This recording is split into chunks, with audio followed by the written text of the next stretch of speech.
Manifestation. Man up. Manifestation. A place where we inform, build, and inspire. Manifestation. Man up. Manifestation. Man up. Manifestation.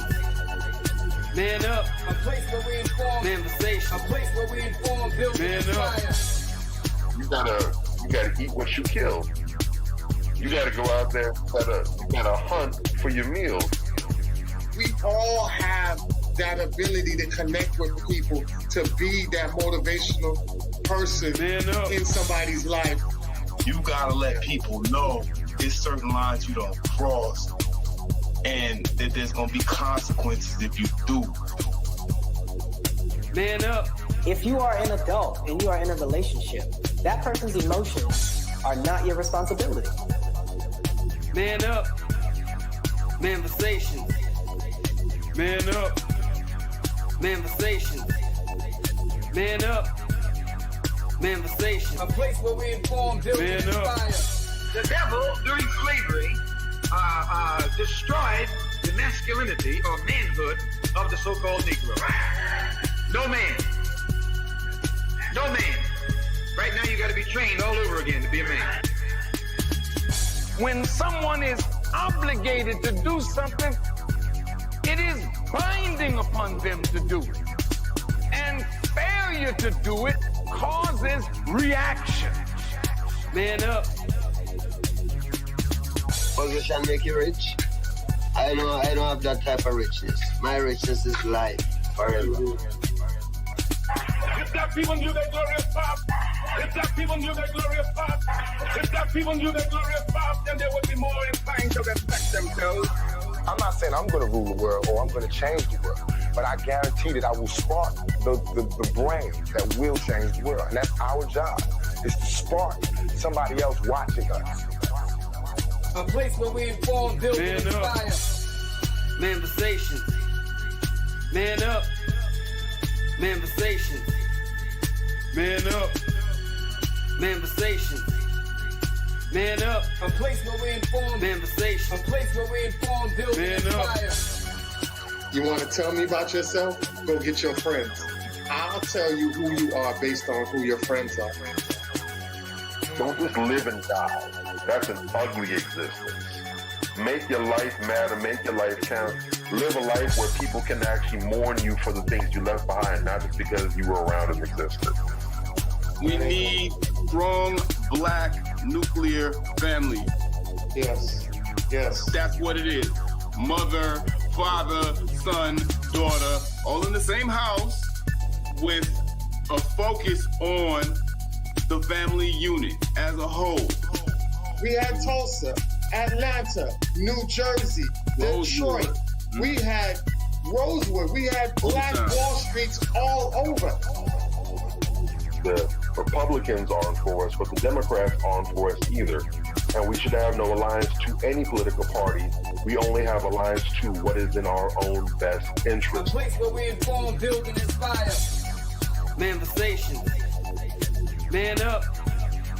Manifestation. Man up. Manifestation. Man up. A place where we inform. Manifestation. A place where we inform, build, and inspire. At the end of the day, as men in the community, we must stand together and be counted, because people look to us for guidance, leadership, and protection. And if we are not about that business, we are not on our job. Here we have grown-ass man conversations in the spirit of that purpose. Anthony Malcolm, Bobby Drake, Major Gage, we are. This is Manifestations 2020. Manifestation. Man up. Manifestation. A place where we inform, build, and inspire. All right, that's what's up. That's what's up. Yeah. All right. Once again, it's on. So we have. That was tight. So you heard your part, right, man? I did. I heard it. Okay. Yeah. All right. So, like I said, once again, we have another great week for you guys. This one is a phenomenal week because it lines up with everything that goes on this month with a phenomenal guest. I was so appreciative when I reached out to him and he was so available to come back on and join on this conversation and dialogue with us at a time that we very much needed it. As you guys know, we always make it educational, fun, at the same time, and very informative. So I was super glad that he was extended enough to break away from his family a bit and come and celebrate with us on Father's Day. A man that exudes a lot of leadership and qualities, fatherhood, and things like that. A great role model. And I thought that was very appropriate for today and tonight's show. So no further ado, you guys seen him here before. He's back again. Matt Jeanius, man, thanks so much for being here, brother. It's a pleasure to be here, man. Blessings to all of you. Happy Father's Day to all the listeners. Man, let's get it, man. I'm happy to be here. All right, so definitely, as you guys know, today is Father's Day, so we want to say Happy Father's Day to everybody out there. Only person on the panel that is a biological father that I know of is Matt. So definitely, I gave him a shout out to that and doing a phenomenal job with his family and leadership, especially during the time right now where men need to step up and lead because of the way the world is going. So definitely, shout out to you for doing a great job and influencing other children that might not have a strong leadership or father presence, because I know you do mentoring work as well. And all of us, we done mentor work. I know Bobby's done mentor work. Major's definitely done major work at mentoring work. I've done mentoring work, and I've also raised stepchildren as well. So I got a bunch of Happy Father's Day texts from multiple stepchildren that I've dealt with in the past. So, you know, it's always refreshing around this time of year to see that everybody acknowledges great men in their lives under this realms of Father's Day, because you don't have to be a biological father to be a father or a leader to somebody, but to know that there are men out there stepping up that are exuding that type of leadership and that type of imagery, especially during a time where it's very much needed for our youth, is super, super impactful and very powerful. So shout out to all the fathers out there. I don't know if you guys, I know certain of you guys have your fathers here. Matt, is your father still on the presence of earth, or is he a heavenly father? Yes, my father's still here. He's 82 now. I think he's 82, right, holding it down. Yeah, so he's still a young 82. Shout out to your father right now. Yeah, what's his appreciate name? that. Thank you. What's your father's name? His name is Mathurin. Oh, Mathurin. Yeah. All right. Shout out to Father Mathurin. Thank you so much for the wonderful things you have done and the wonderful children you have brought into the world. That's so dope. Bobby, you want to shout out your father? Wherever you pops, here's to you. All right, that's what's up. Major Gage, you want to shout out to your pops? Most definitely a special Father's Day shout out to Wawero Wamungai. That's my guy. That guy is the real deal, man. That's the real deal. Yeah. So I definitely want to shout out to my father. My father's in the heaven right now. He passed away in 2018. So shout out to Maurice Malcolm for producing two phenomenal boys, and my brother Andrew Malcolm, that's up in Maryland. So shout out to my dad, and this is what he looks like. Ain't had the father without the taco meat. You know what I'm saying? You know what I mean? I'm talking about pimping since been pimping since been pimping. Wow. You look like the dad from BMF. So yeah, definitely shout out to my father, man. Yeah, like I said, we talked about last week. I'm not sure, Matt, if you are familiar with the documentary that's out right now, Microphone Check, that talks about the origin of hip hop. And they just launched that documentary. And the Major just told us that there's going to be some screenings down here. So we would love if when we go that if you have the opportunity to come along with us and make it like a manversations type thing where we can all hit the theaters and definitely check it out. But my dad was one of the pioneers that have told me about the whole history of it, because back then, you know, he came from Jamaica and was up there during the early 70s, well, actually late 60s, early 70s, he was already planted in. So he told me the history that unfolded, and it lined up with what was told in Microphone Check from what I heard.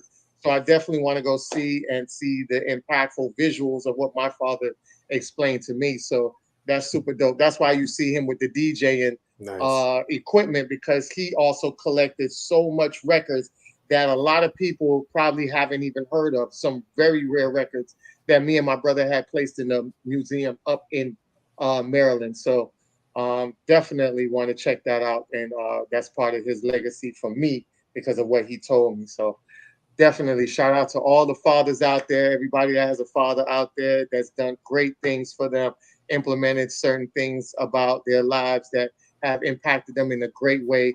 Man, be very, very thankful for having that father, because there's so many fathers out there from all different races that just turn their back on their children. So if you have a father, reach out to him, show him appreciation. If it's something minor that y'all fell out, you guys can revamp that and make amends before it's too late for you to get the opportunity to say that. My dad passed away in 2018, and I was glad that I had the opportunity to tell him I loved him. And if I had a chance to pick him again, I damn sure will pick my dad again. No ifs, ands, or buts. So definitely, all right? Let's move forward. Yeah. All right. So I did want to talk about Major. You know, you could definitely school us on Major Gage. He was just on a previous podcast right before he jumped on here. That's what we do, man. We go out there and go on different platforms and spread the message. Yes. But my boy Major definitely was on the Give Me the Mic podcast earlier today at 6. And when I tell you, he shared the clip, he shared the link, and he was spitting some hot fire on them, man. It's a very, very good podcast and a very good interview. You guys need to check it out after you watch tonight's show. Maybe check it out tomorrow if it's too late. But definitely you need to go listen to that, because he was spitting some major, major fire. You want to brief us on a little bit of what you spoke on, Major? Sure, man. Listen, the pleasure was all mine. It was all love from the inception. This lady, Faye Bailey Lucas, is a powerhouse in the community. She does a lot for the community. She gives back quite a bit. She's the former owner of Old Love Salons, and she has her own podcast. And I mean, I knew when I went on there it was going to be for real, because we had some prior conversations. Unfortunately, but very much to the subject, she lost her grandson yesterday or day before yesterday. I think it was day before yesterday. She lost her grandson. And, you know, interestingly enough, you know, we were talking about, the title of the episode was Men Cry. Wow. And, you know, basically throughout the episode, we kept going back to that theme of why it is that, you know, so many men are crying and so many men are in pain and they're not able to be heard. And, you know, everybody just kind of tunes them out and dismisses us when we have things that are afflicting us and troubling us deeply, you know, because presumably that's what drove this young man to end up overdosing and dying. You know what I mean? Something was troubling him in here and in here, you know, that made him go to that as some type of a coping mechanism. And we were talking about that in its broader context, you know, all of the things that are afflicting us, like the prison industrial complex, the forcing of LGBT propaganda, you know, just sexual deviance and degeneracy being promoted to our communities and so forth and so on. The whole I don't need no man that's being promoted to the women. We talked about that stuff in detail as much as possible, because she only does 30-minute segments. So we were still going in and she had to cut us. But it was a great opportunity. It was a great environment. And I'm so thankful to have been there and been a part of that, and to see others out here saying what needs to be said and encouraging people like myself to come on that platform, because some people, they like what I say low key, but they're scared to have me on. You know how I'm gonna go at it. You know what I'm saying? She was like green light, and I was on go from when she said go. You dig? So it was a great show. It was wonderful. Definitely. I do hope that everybody goes check it out. There's a lot of gems that was spit in there, especially coming from her husband. He said some real good things that I think I might clip and put on the next show. Matt, did you want to talk and speak about some of that thing, some of what he was talking about as far as, you know, the pressures of men going through a lot, especially during now in this inflation, and all the pressures that they have on their shoulders, moving through this so-called thing we call life. And knowing that men are 3 times more likely to commit suicide and end their lives versus anybody else. So what are some things that we can do to take heed or practice to avoid men from heading in that direction, or anything that you can feel that it would be in a positive way to help remove somebody in that mental space, especially coming from a therapist? What can we do? Or if we see it, what else can we do to help somebody with that? Yeah, man. First of all, thanks again for having me. Major, Bobby, thank you guys for, doing an important job of delivering such powerful messages to the community, man. I really appreciate this platform. With that being said, it's also Father's Day, and I want to speak from the context of how fathers play a role in what, Major was referring to, some of those things that show up in our lives. First of all, let's just, what you said, Black men are 3 times more likely to succeed, right? Yeah. And so when you think about fathers in general, 10% of fathers deal with depression. And this is what's reported.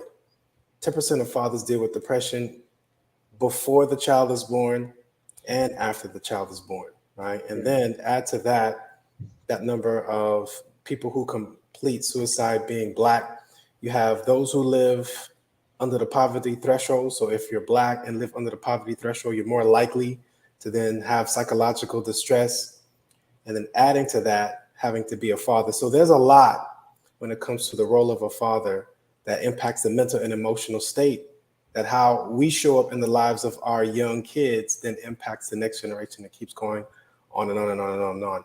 So one of the things that we can do generally to start changing how we feel about fatherhood in general is take the journey backwards to then the relationship importance of conception in a healthy dynamic, right? When you think about the inception of a child, you have to think about it in a healthy dynamic. So we have to start by seeing the man and the female, the male and the female together, and seeing them as a us unit, right? Saying that you guys are pregnant, and then them embracing that we are pregnant, meaning we're going on this journey of pregnancy together, which then changed the climate of how the woman receives and goes throughout her pregnancy, being nurtured by the man because the man is on this journey.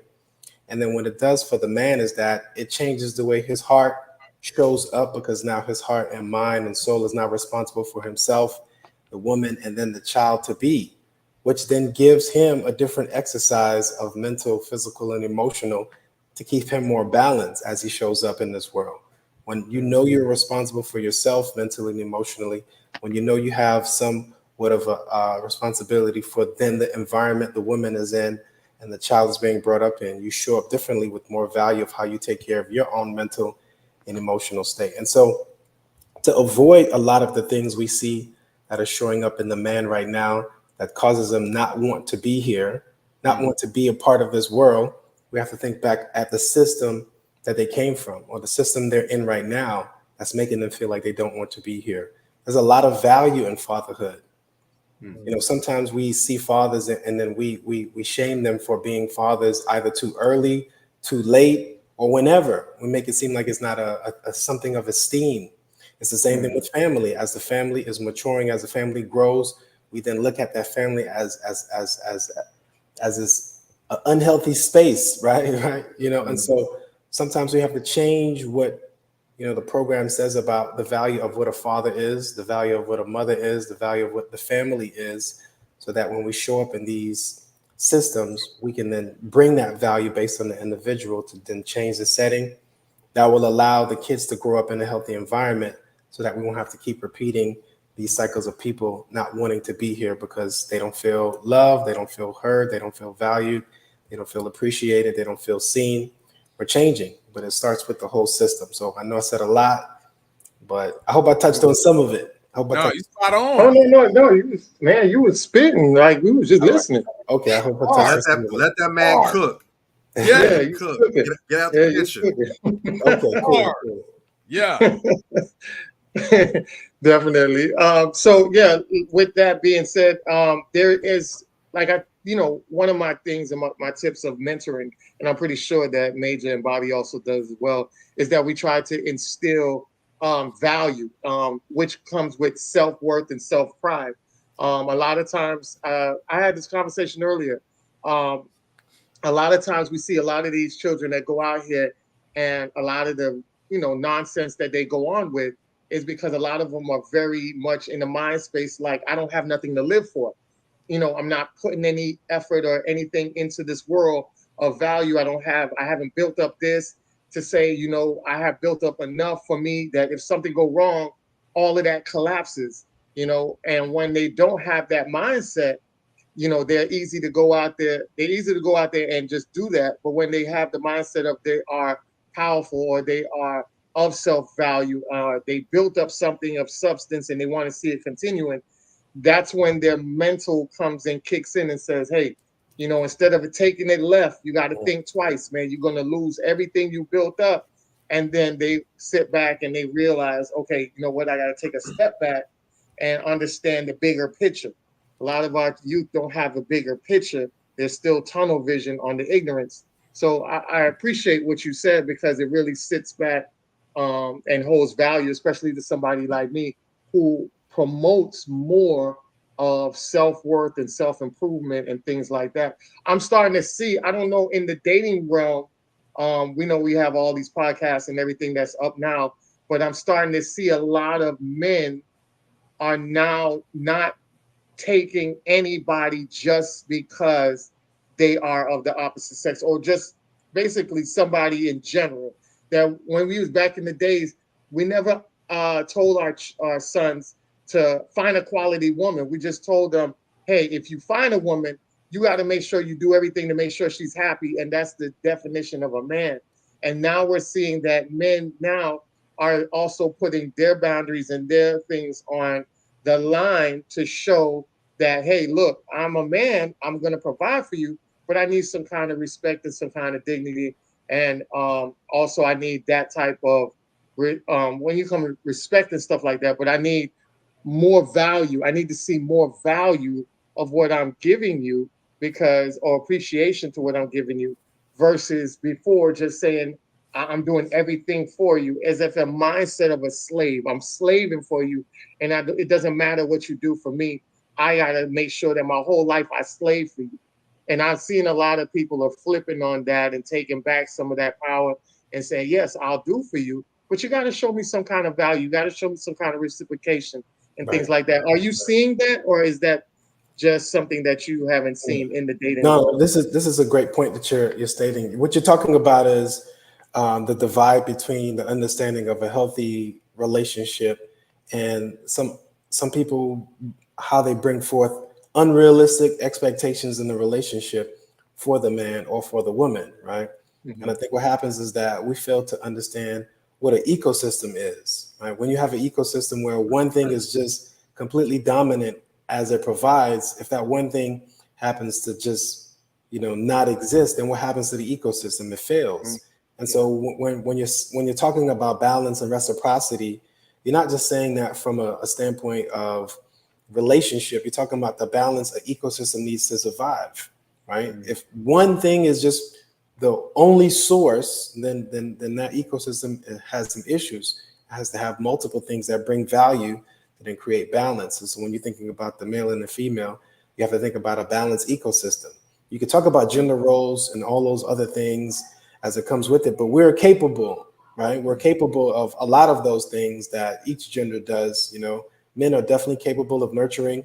Women are definitely capable of doing other things, and so we have to look at what's going to keep this ecosystem balanced. For my wife and I, when I'm down, and I'm down, I get sick sometimes. I'm not perfect. Things happen, right? When I'm down, she holds it down. Like I don't have to worry then about who's going to take the trash out when the trash is coming. I don't have to concern myself about who's going to do. It just gets done. Same thing with her. If she's down, the babies need to be tended to. And even if she's up, the whole point is what's going to create this balanced ecosystem as far as what I bring and what she brings to the table. We know how to keep that balance. I know the value in what I bring as a man. I know that because I've learned how to then grow into that responsibility and that understanding she's done the same as well. And in those identities, we can then understand what we bring to ecosystem to create balance, harmony, and reciprocity. And so no one is being taxed. I'm not being taxed in any area. She's not being taxed in any area. We create a healthy ecosystem to where when the kids are old enough, they can start contributing as well, right?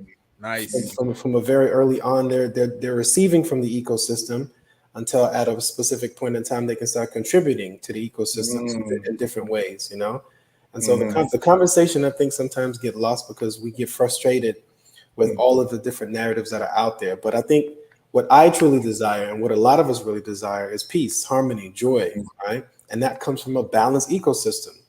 You send that man out to work 3 or 4 jobs to then create a reality that, is only to be seen and not really felt because he's being taxed. He can't necessarily show up intimate now. He can't show up, relating or, there's a lot of things that removes him from being available, at home because he's outside giving, 120% and so forth. So there is a balance in this equation that we're looking for, And so if we come up with an agreement that works for our ecosystem, my ecosystem might look different from the person to my left and to my right. But if I know what works for me, then we together can cultivate that ecosystem to where no one feels taxed, everyone feels balanced, love, appreciated, affected, and all those things that will allow this ecosystem to be a great space for all of us, not just the children to grow in. I'm growing in this space too. And so how do we create that balance with all of our minds coming together, all of us? Many hands make light work. That's it, right? Real talk. Any way to say that. Easy way to say that. Right? Yeah, real talk.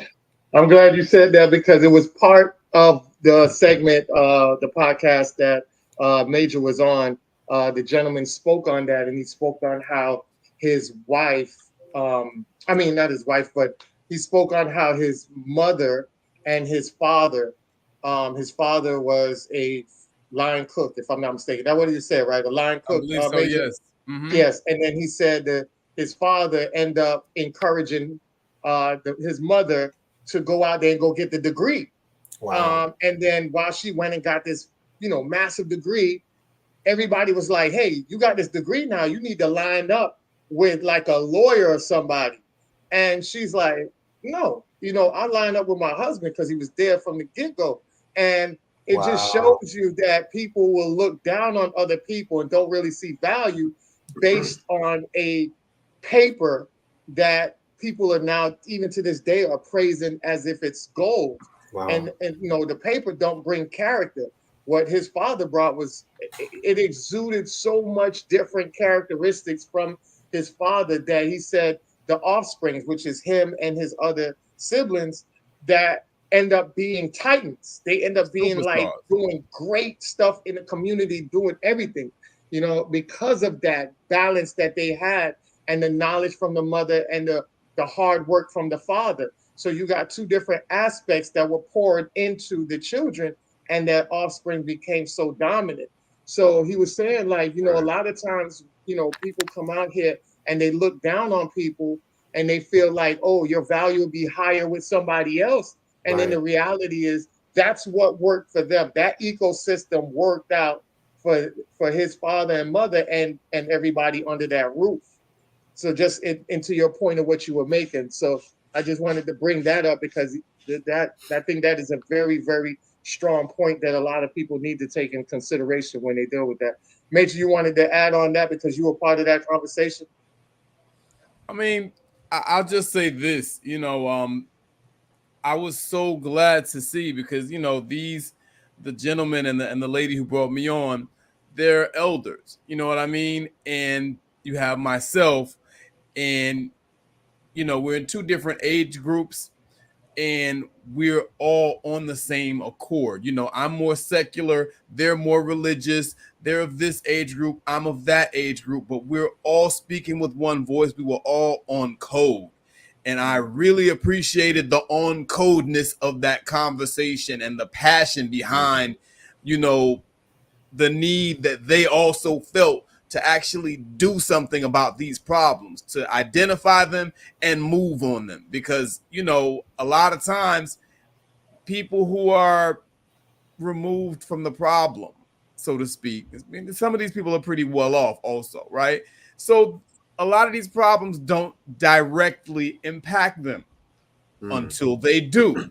Again, this sister just lost her grandson to symptoms of these problems that we're talking about. So I really, really was appreciative of the fact that, you know, there were some other people that were locked in and loaded and ready to go. Sometimes when we do this show, I feel like we're the only goddamn people that understand what the hell is going on and are looking at it with a sense of urgency. You know what I'm saying? Like, we got to get out here and do something about this. So it was really, really a breath of fresh air to be in that company outside of my clique. You know what I'm saying? And you know, that's where I'll land with that. Pass it to Bobby. What you talking about over there, Bob? No, I'm gonna you were definitely preaching. It can easily feel like you're getting some real Book of Eli vibes or I Am Legend vibes, like you the last man in the wilderness. It's like, God dang. Yeah. Is that, did everyone else drink the Kool-Aid? Is everyone else at the lunch, or am I the only person that's seen this or that comprehends? Yeah, okay, cool. So it's definitely like an oasis in the middle of Saudi Arabia when you do find like-minded people, especially if there's a variance in background. Like, we're not from the same exact age group.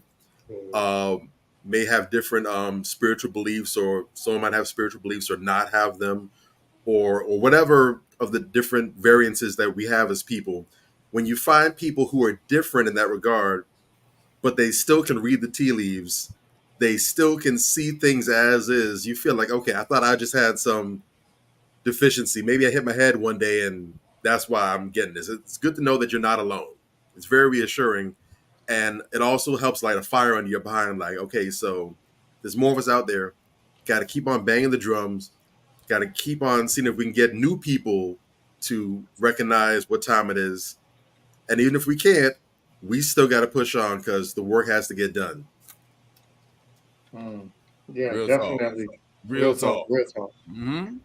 And I want to stay on the topic of that.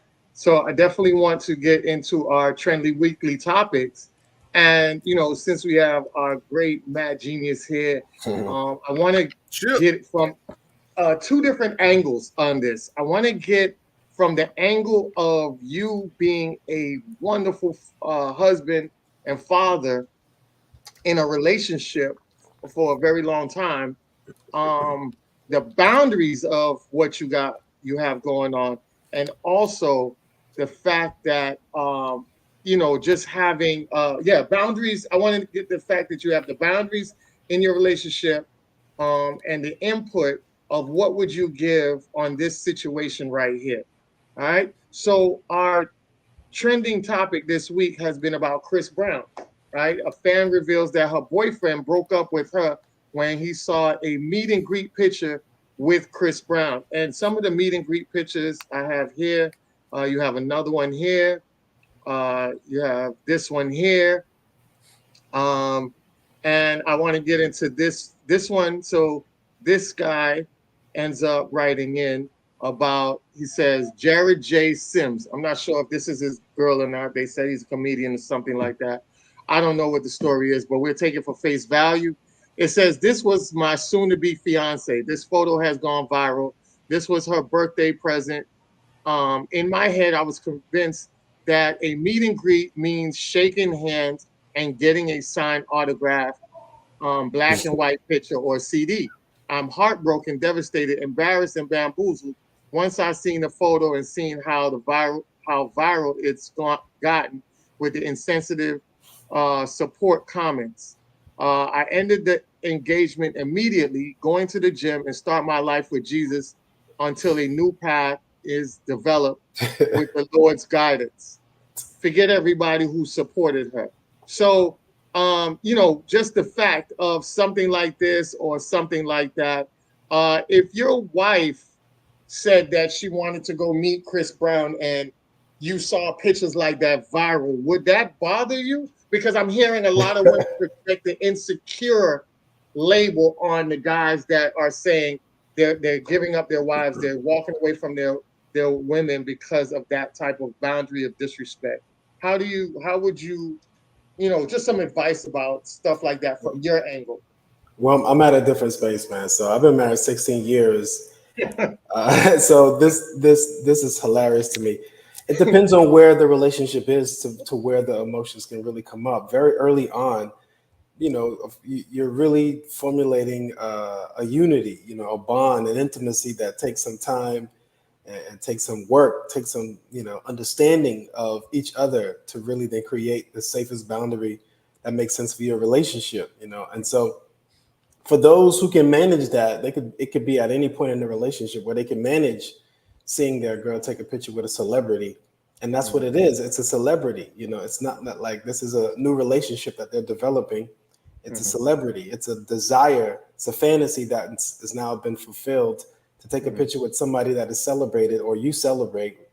It's a picture. And after that, what's to have a conversation about if you can manage that? But I could also understand why, if you can't manage seeing that and not feeling that, there was a boundary crossed, or you felt like, there's a violation of some sorts, I could understand that as well based on where that person is individually, Now, for my wife and I, funny thing is, she really does love Chris Brown. She really loves Chris Brown. She's a Chris Brown fan because he's a great dancer. She loves to dance as well. And so if I would have saw a picture like that of her, I'd be happy for her. I'd be happy for her because I know that's a lived fantasy for her. We only have one time around this planet. You know what I'm saying? How many times are you going to meet Chris Brown? And so if she met Chris Brown, she took a picture like that. For my wife and I, married 16 years, where we are right now, we can manage that, But for each man, they'd have to deal with that as it comes, where they are, what boundaries are necessary to make their relationship feel healthy, what's gonna allow them to feel connected in an intimate way in a social setting like that. So, and then why would you share it to? Like if that's, I don't know. There's a lot to be, asked. Why would a lot? Yeah, you don't gotta share. Keep it up. Share with family and friends. It doesn't have to. Not everything needs to be on the internet. Is what I'm saying. That's just for me.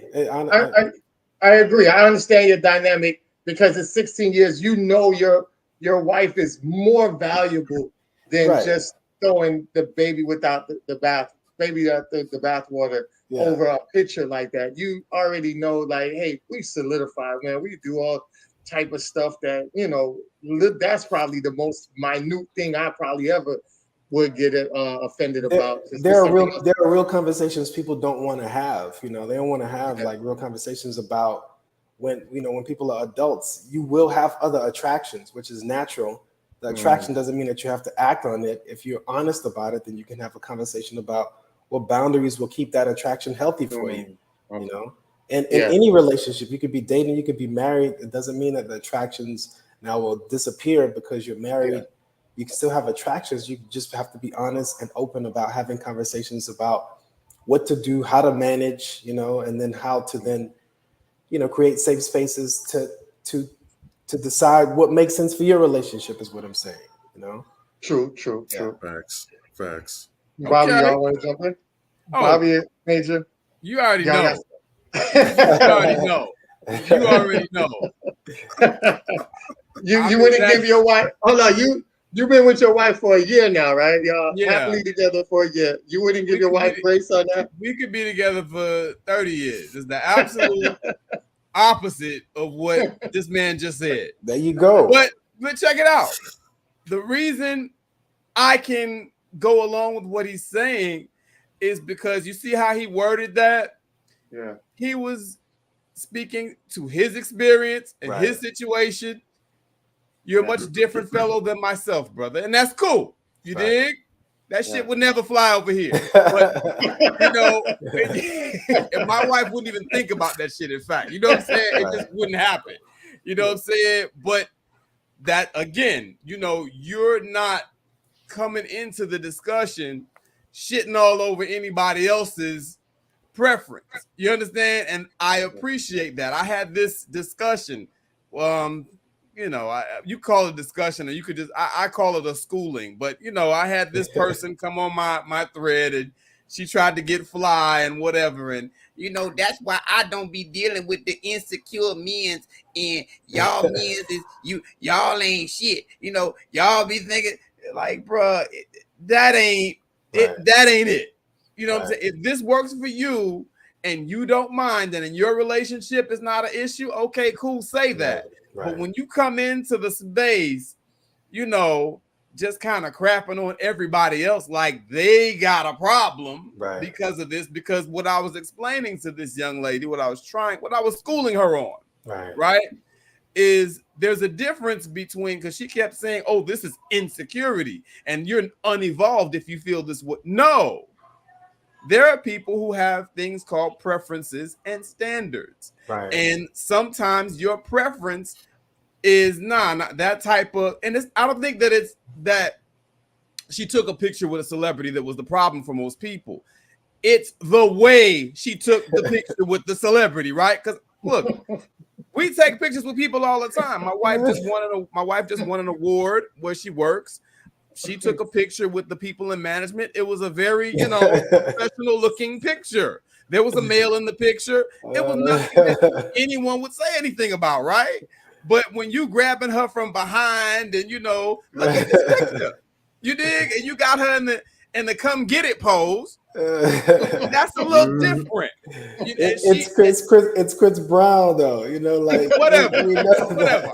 I get that but what I'm saying is, and a lot of the women, what they're pretending that they don't know, is that to me, it shouldn't matter if it's Chris Brown or not. That, especially if your man was there, you wouldn't be jumping all over this dude and having him humping all on you. 9 times out of 10, they know that would not be acceptable if their man was there. But since he's not, and it's Chris Brown, they're going to jump out the window. And that's where the rift came in. And it's like, okay, if she has a position that's more like yours, I can respect it. But the way that you interpreted it is way different from how she came in trying to shit on everybody else, invalidating anyone else's concerns because of what she felt. You dig? That's not healthy. That's not healthy, and it's not cool. It was very toxic. I had to check her ass. You know what I'm saying? Because you're insulting a whole bunch of people for absolutely no reason. You're just triggered. I don't think anybody should feel any way about any particular stance. Like I said, like easily, like, minus a couple of years, I probably would have lost my mind, like what, but where I am now is what I'm saying, and so, and where I am isn't the scale of where every man should be, every man is where they are on their own journey. And so I could understand easily why, some person could feel that way. So I appreciate your point. And to that young lady, we can grow. We can appreciate somebody else's perspective without feeling like we're losing ours. There you go. Exactly. I was explaining to her that's how we grow. You feel me? Don't come in here shitting on everybody because you feel different. That was not cool. And she found out. Okay, fellas. Because it wasn't only me. Everybody was getting in her ass. And she learned today, is what you're saying. She learned today. Even Bobby had to jump in. And Bobby's always Switzerland. Bobby don't never really go to nobody's space. You know what I'm saying? But Bobby was like, okay, so what you saying though? You feel me? Oh man. That's funny. What you got to say, Bobby? No, definitely in agreement with that. And my grandfather used to say that every man knows the pinch of his own boots. It's exactly like you said. For some people, in your situation, 16 years in the game, married, children, the whole nine, healthy, functional relationship, something like this would happen now. No big deal. Laugh about it. Babe, this looks great. Fantastic. 5 years earlier, 10 years earlier, at the beginning of the relationship. Who knows, right? Who knows? Might be World War III. But the point is, you have to understand your partner, be respectful of your partner, and have to know what the boundaries are and respect those boundaries. When we say every relationship is different, literally every single relationship is different. Right. Even if it looks like, you know, the same relationship of people down the next 10 houses, there's going to be different nuances, different experiences, different boundaries, different things, different triggers, because we have different learned experiences. Some men, they may have just started dating a woman and this happens and it's no big deal for them. They're cool with that. Whereas you might have another man who's been recently, his last relationship, he was cheated on, there's infidelity of that nature. And so they're very hypersensitive to things like that. You have to be mindful of that. So because of our different beliefs, our different values, our life experiences, that's going to inform what we respond to and how we respond to those things. And if we say that we care about this person, because that's what it comes down to, it's about respect for the other person.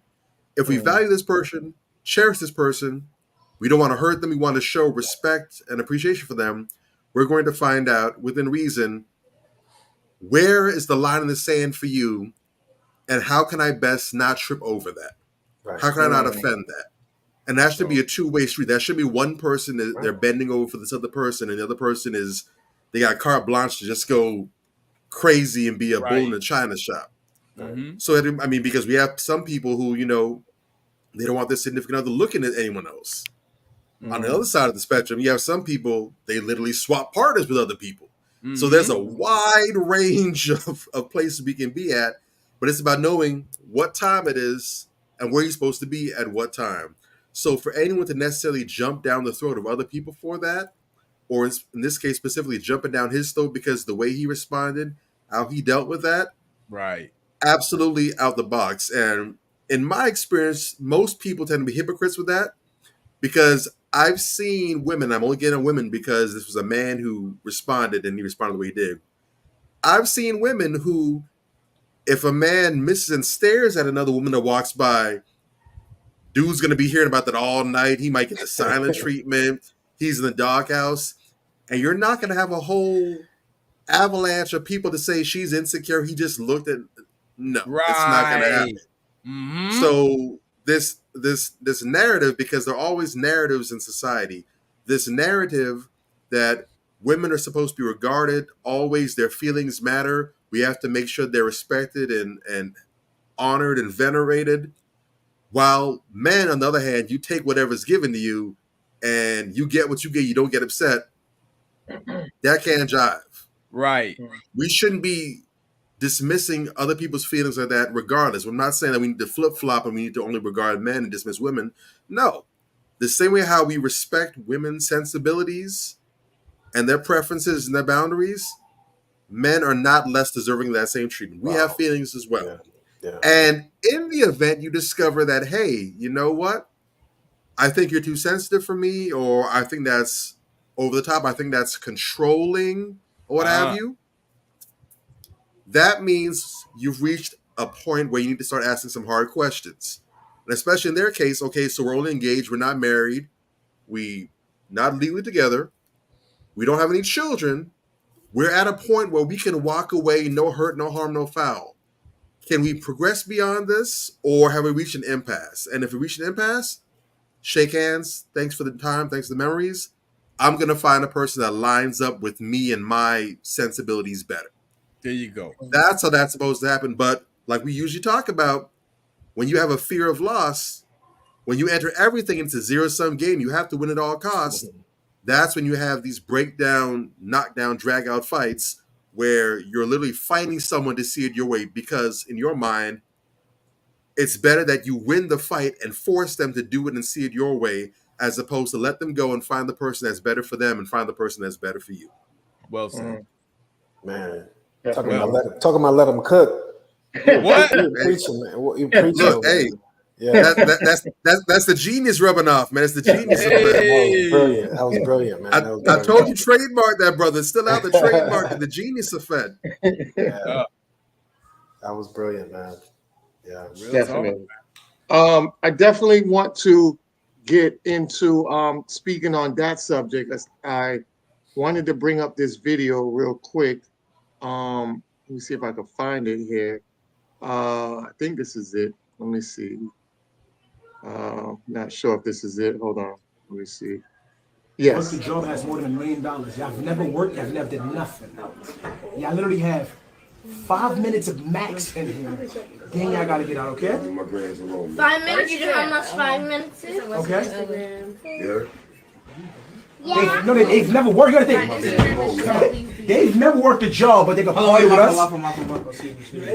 Yo, anybody need water? Anybody need water? No, we good, bro. No, paper towels for them. Paper towels. Shut the fuck up.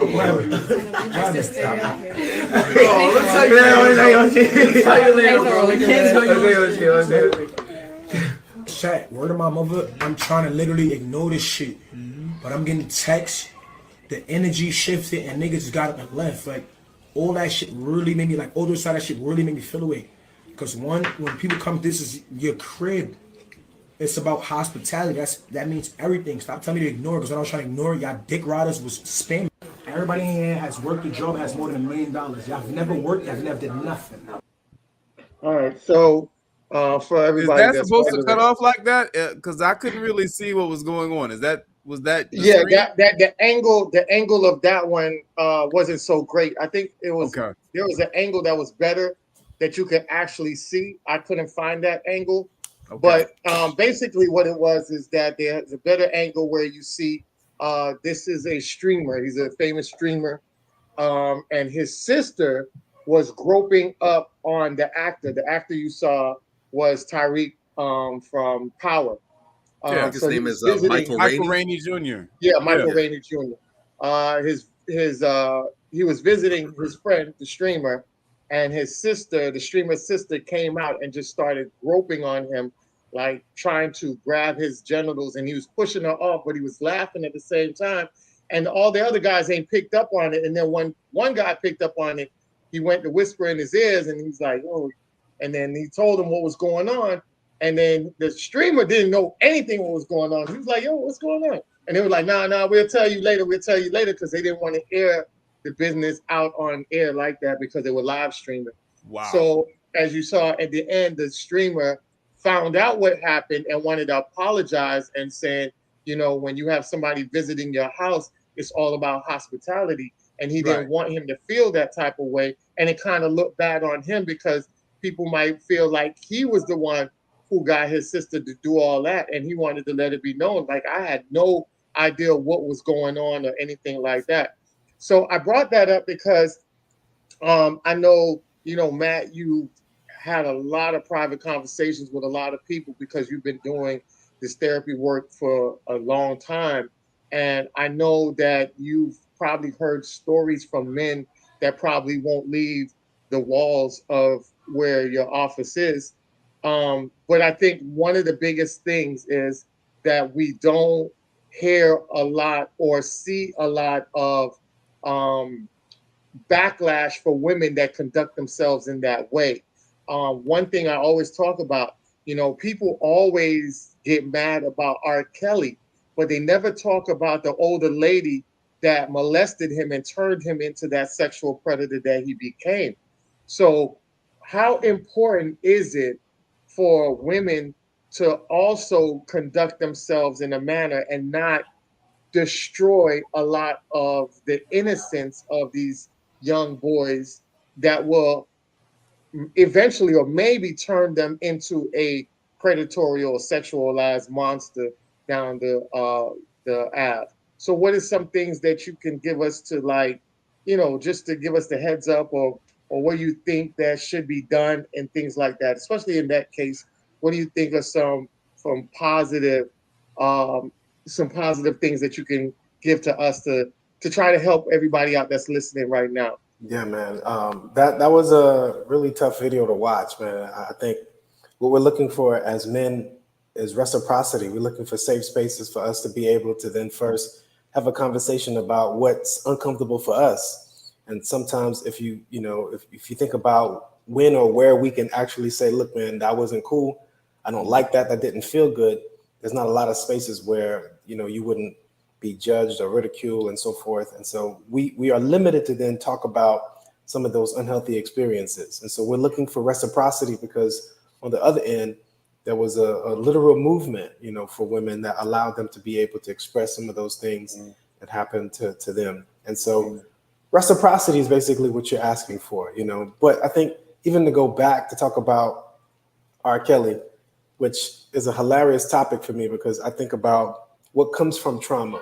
You know, people who experience trauma, sometimes on the other end, you see produce the best things or what we think are the best things, you know. And so, well, does R. Kelly music career have any value if he didn't experience the trauma? The same thing with the Jacksons, the same thing with Prince, the same thing with a lot of these artists. You look at what trauma then develops later, and sometimes we then normalize trauma as a part of what gets us to be special. We talk about our resilience, we talk about how we can bounce back. But what we really need to talk about is the ecosystem of what creates true greatness, right? Yes, of course you can see the greatness, but you can also see the limitations. You can see what they can produce, but you also see what they produce on the other end. So what type of ecosystem do we need? What type of balance do we need? We need intimacy. We need nurturing. We need spaces where these things are seen and felt regularly. So when you think about what a child needs to feel balanced, they need to learn from a very young age what intimacy is for age-appropriate relationships, meaning how do I then approach my daughter at a specific age, and then how does that change based on her age, and how do I teach her then to interact with other people based on her age and still have an intimate relationship? Intimacy is also about boundaries, teaching people how close they can be, not just physically, but mentally, meaning how much we can share in our conversations, emotionally, what spaces we can really detach and let go of our emotions. Spiritually, what type of conversations I can have in certain spaces with named relationships that are then safe for me. We can't talk about spiritual matters with just anybody and be safe, you know. And so learning what is intimacy at all phases of their lives, so that when it comes to physical intimacy, they can see the value of what it means to be a friend and have physical intimacy, what it means to be, you know, a person that you're dating, a person that you're engaged, a person that you're married. And then so understanding those boundaries very early on then allows you to then be able to talk about the highs and the lows of those intimate relationships. Meaning when it doesn't go well, we still have to share those things as well to then change those experiences. But if it goes well, we can share those experiences to then strengthen those, you know, those patterns and then keep having those experiences. And so I think what we're really looking for is a space where we can start educating our younger generations to then understand the value of intimate relationships. That was not intimacy, right? That was not intimate. That was a violation of his intimacy physically. I don't know you enough to share my physical body with you. That's not what this relationship is. You're not even an acquaintance, honestly. I don't, you know, and so you're not even on the spectrum of relationships that I can name. You're a stranger. I don't really know you. So then to have access to me is a violation, meaning we're not intimate enough in our relationships for you to have that much access, you know. And so teaching it from that point, you teach value, you teach boundaries, and you teach then how to graduate from, you know what, I desire more. I want to share more with you. So I guess we're not this anymore. We're going deeper. We're graduating to something more, right? And then you can be there for a while and then desire to move to a high level of intimacy. And that's not just the physical, it's the emotional, it's the spiritual, it's the mental, it's the, you know, all those other areas that you join together, right? And so, you know, that's kind of my 2 cents on creating a healthy balance in that equation, to where you won't have to then allow yourself to not advocate for the level of intimacy you desire, right? You're going to advocate for it because you're going to know the value of it. I know what my friendships are, so I can advocate for what those relationship intimacies are. Meaning I can say, this is what I want, and when it's good for me, I can affirm it. But when it's not healthy, I can speak on it so that we can change, or I can create a boundary to then move on to a different space, different relationship. Nice. And I did want to add in the point that, you know, Major and Bobby talked about how when we talked about the Chris Brown situation, how the projection of insecurity as a man, even with the Michael's situation, and a lot of men, you know, even I knew when I was growing up and I had guys that was in similar situations, when they got violated and people found out they got violated, they would get clowned from men and women to say, hey, you gay? Are you gay? Why would you complain about that? You should be glad somebody, a grown woman, is doing that to you. You know, so when I see him laughing, you know, sometimes a lot of these victims, male victims, laugh because you know, if they take it serious, people will sit back and say, "Hey, you gay? Like, yo, you're not operating as a man. Like, no man will go against that. You should be grateful." How do you view stuff like that? Like, how do we get out of getting to be afraid to say something so that way more accountability is led and held to the woman versus us laugh? Because somebody might see him laughing and thinking, "Oh, he ain't violating. He's laughing about it." Right, You know but you can also see the same thing in a lot of the imagery where men would violate women, because when you're anxious, you don't know how to respond, and laughter is always that easy route, you know. Otherwise, you go into a mode where you may then do something that can really disrupt. And I think sometimes we're more afraid of the disruption than we are of our own safety being violated. You know what I'm saying? So I think there's something to where you're absolutely right. It's not just being accountable to the men, it's to the women, but it's to all of us to then be okay with someone saying, "Listen, man, this is not comfortable for me." Right. Yeah. And then the point of, you know, pushing men to then, you know, feel less than because they say something, you know, is then to then push on a hyper masculine, you know, hypersexual ideal on a man as well. And then when the man shows up hypersexual, you know, so you can't win basically, right? If you then are labeled gay, then you show up hypersexual, then you're too hypersexual. So it's like, where's that balance again? And so I think we got to remove these labels of thinking that a man can't feel, you know, vulnerable in that state. You know, like we're not walking around, you know, like 24/7, 365. What's that old thing they used to say? Adidas all day. I think about sex, right? Right? These are just ideas. It's not true. We are more multifaceted than just, you know, a sexual being. There's way more to us than that. And so we need to open up that space where we can actually be okay with all the other facets of us. And one of those facets is that we can feel fear, we can feel anxiety, we can feel shameful, we can feel guilt, we can feel grief, you know, we can feel violated, we can, you know, we can feel those things too. And it's okay for us to feel those things and then feel safe enough to say those things, to then have an appropriate boundary be created for us not to have these repeated experiences. Do you think a Her Too movement would help that?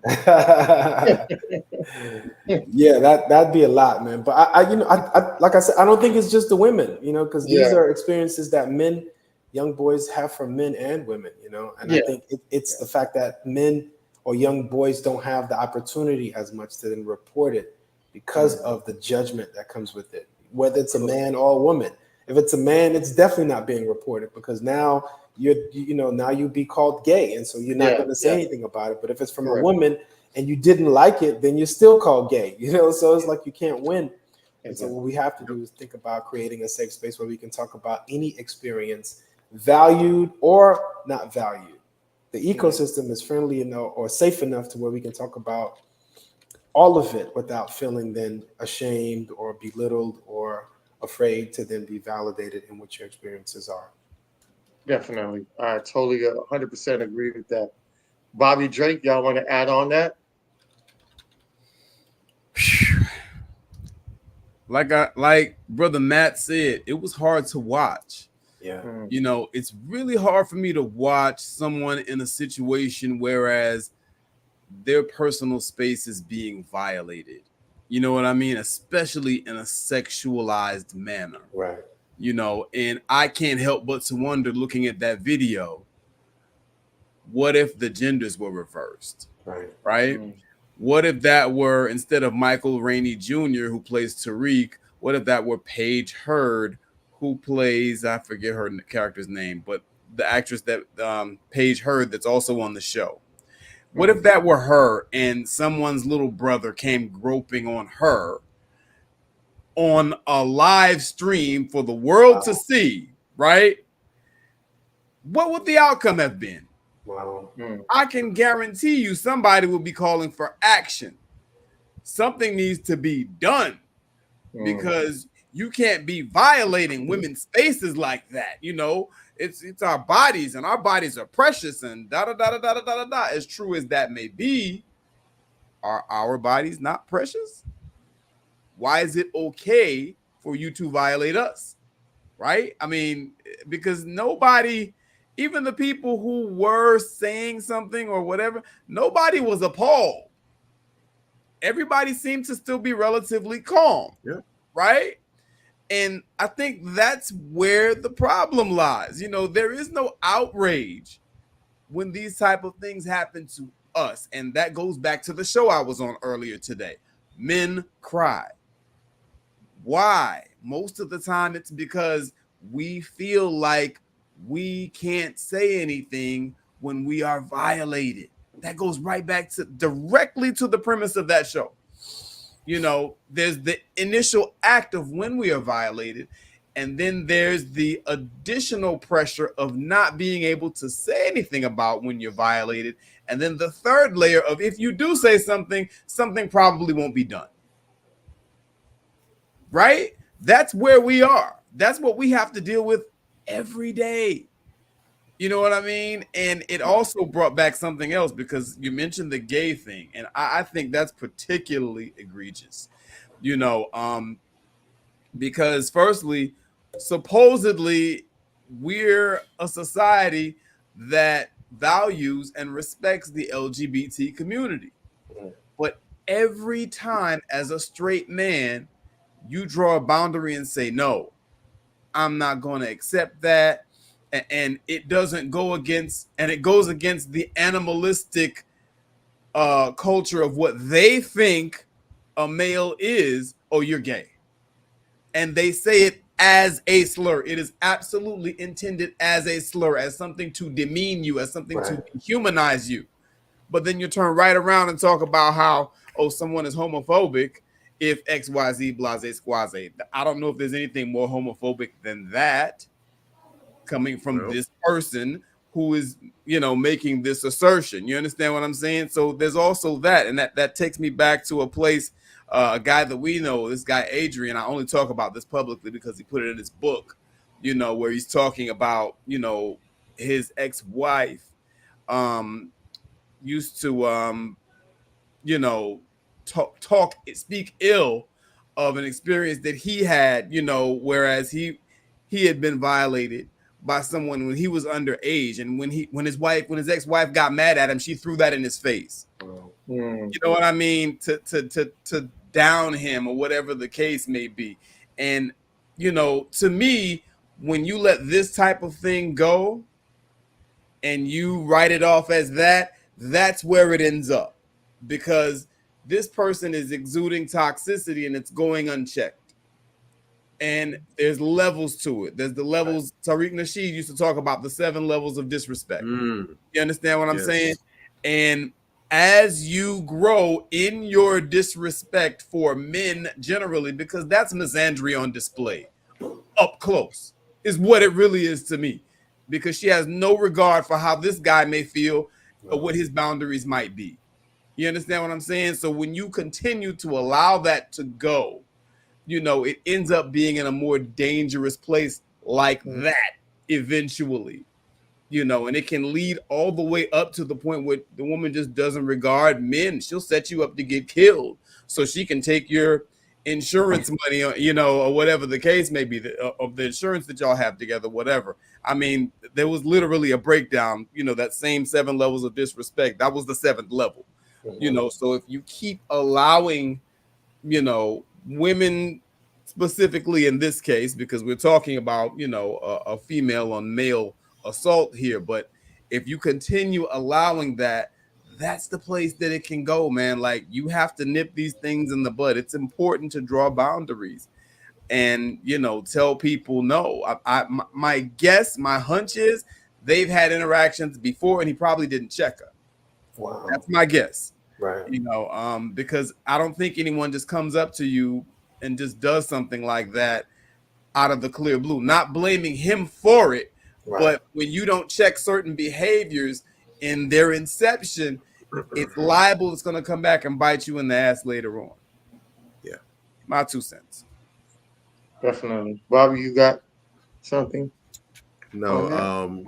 Really quick, I'm definitely going to reinforce what you said about that. A saying that I've been using for quite some time is that you should always expect what you accept. So this is to pick one of those things where when things are happening, their inception, it might seem trivial, or you might brush it off or dismiss it, but then it keeps going, and you're trying to, weather the storm, just trying to hope that it's going to eventually wear out, or maybe if you just, look like you're not with it, or maybe verbally, if that's all it takes, just, say, I don't like that. But if you allow others to get comfortable with crossing your boundaries, well, it's only natural that over time it's going to continue, and in a lot of cases it's going to increase. So the initial offense in a lot of cases is going to get bigger and bigger and more out of control until it finally reaches a breaking point. And then ultimately it becomes a huge blow up where you go off on the person, or it might even become a physical fight or whatever. And you're not necessarily wrong for it because this person is violating you, yes. But at the same time, if you would have checked this when it was small, you wouldn't have had to do this much to do. You have to overcorrect now. So, if there's perfect example is laundry. That might be a universal example everyone can understand and relate to. You have one little undershirt, one little bra, maybe some drawers, whatever that's in the corner, one little item of clothing in the corner. It's going to take nothing to take that and go wash. In fact, you might not even have to go to the washing machine. That's actually a waste of money. You can literally just go right in your bathtub or your sink, wash it up by hand, let it sit out there and air dry, and boom, done.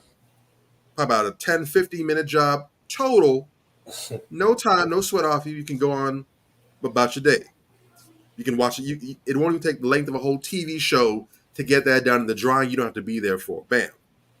But if you get some underwear over there, they add some socks, then maybe your work clothes, then your significant other comes in, they put their clothes in, and before long you have this small little pile of laundry. And if you don't touch it, if you don't fix it, then it goes from being one load of laundry to now 2 loads of laundry. And you just keep on going. You got a whole avalanche of clothing in this corner. And it's been some time now, days have passed, so you can imagine that the clothes probably don't smell too good. So now there's a smell in the house now. Might even be drawing some flies or whatever, so you got to take care of the critters that are racking up. So when it finally reaches the point where, Jesus Christ, I can't avoid this anymore, something has to be done, you might have a whole weekend full of just cleaning because you got all these different loads to manage. Then you got to get the Febreze, whatever. You got to defunkify the house, so the area the clothes are right. You got to clean up if there's any flies, whatever. You got to get them out there. You have this whole undertaking before you that could have been avoided if you just nipped it in the bud early. You didn't let things stack up on you. And so if you accept it, then you should always expect it going forward. And if it increases, to be honest, you really can't be too mad at that point. Now you have to be fair and understand that even though it might not be your doing, you did have a role to play in your permission of allowing it to continue.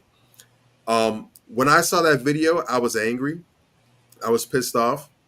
And even though he was laughing, we understand, or a lot of us understand, that laughter can be a nervous response. I mean, if you're uncomfortable, sometimes you can laugh and something funny. Seen or heard things that are foul and disgusting, and we may have laughed, but it's not a humorful laugh. It's, laughing, but it's not funny. Yeah. So you can see his face. Never mind what's coming out of his mouth. If you look at his face, just look from the mouth up, you can see discomfort. Dude's looking for a way, like, help me, someone get me out of here. It's very uncomfortable. And I did see some comments that were in support, but I saw a lot of comments, male and female alike, that pretty much were dismissing him and brushing him off. And like you said, where do you have space to be vulnerable? Where do you have space to be a victim? I'm not saying that people should embrace victimhood, but if you're under attack, if you need help, you should have resources. There should be support. There should be a response where, if nothing else, you're given sympathy and not looked at as less than because this happened to you. Right. Because now, at the same time, if he were to, push her away or lash out or get physical with her, then he becomes the villain now. Right. So you weren't willing to extend me victimhood, but you couldn't wait to go ahead and people's elbow that predator label on me. So I couldn't get any, when I was being molested and assaulted, my boundaries being pressed, you were on her side or their side. Now I respond, I defend myself. I'm the only person in my corner. I got to have my own back. And you stood on their side.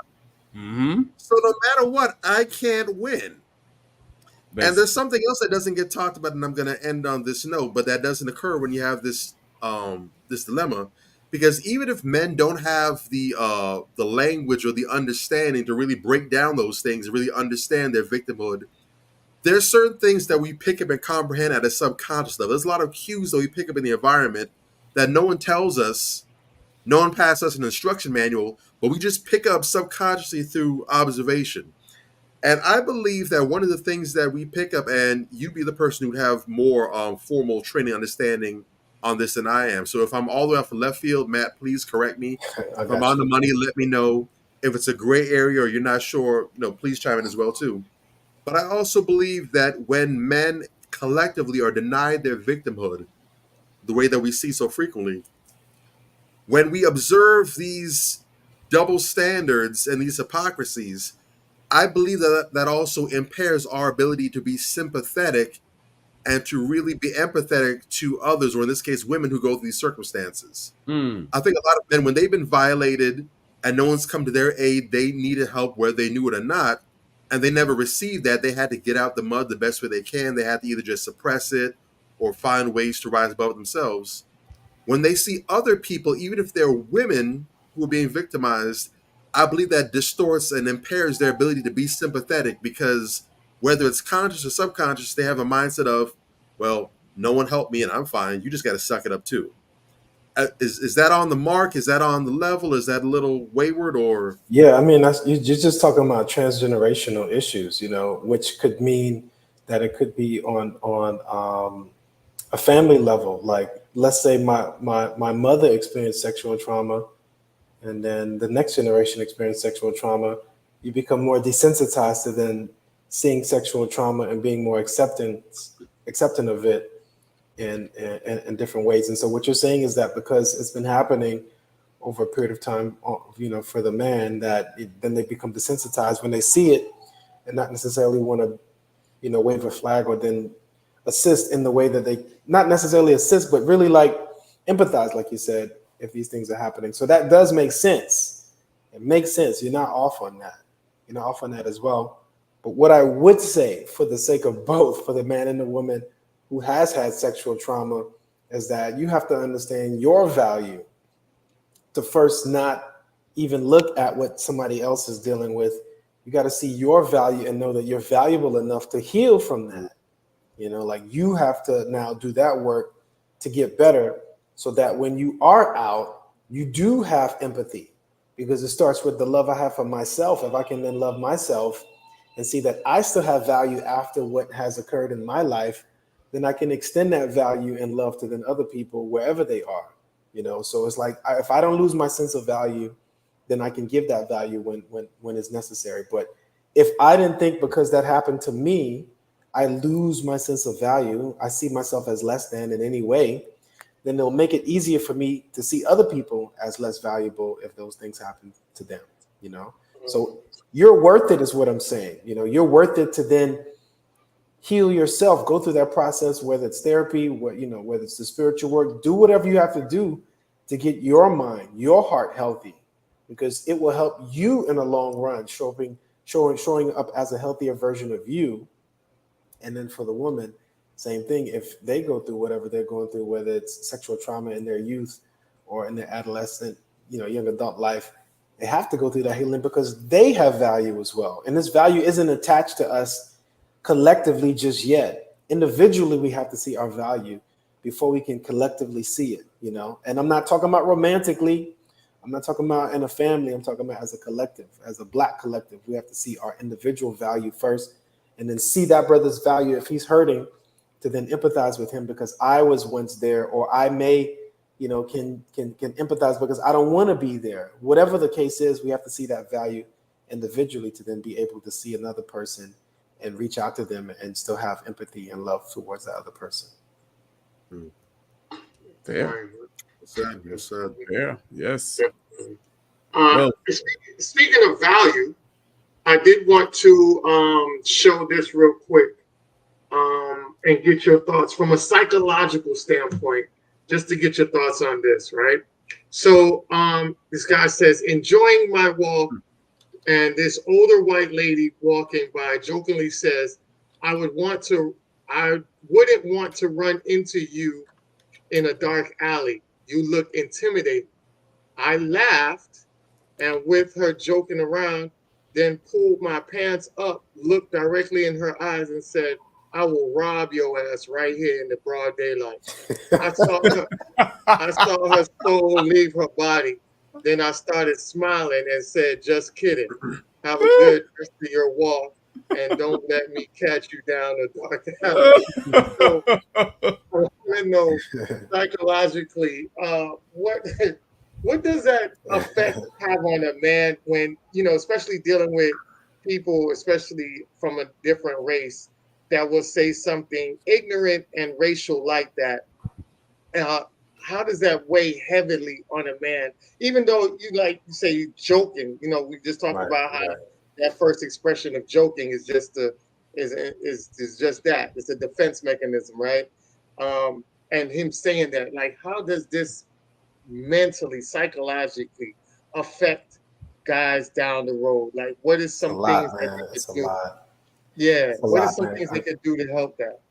Well, what you're talking about is microaggression, right? It's not necessarily what people see on the news. We can't call the cops about it. We can't.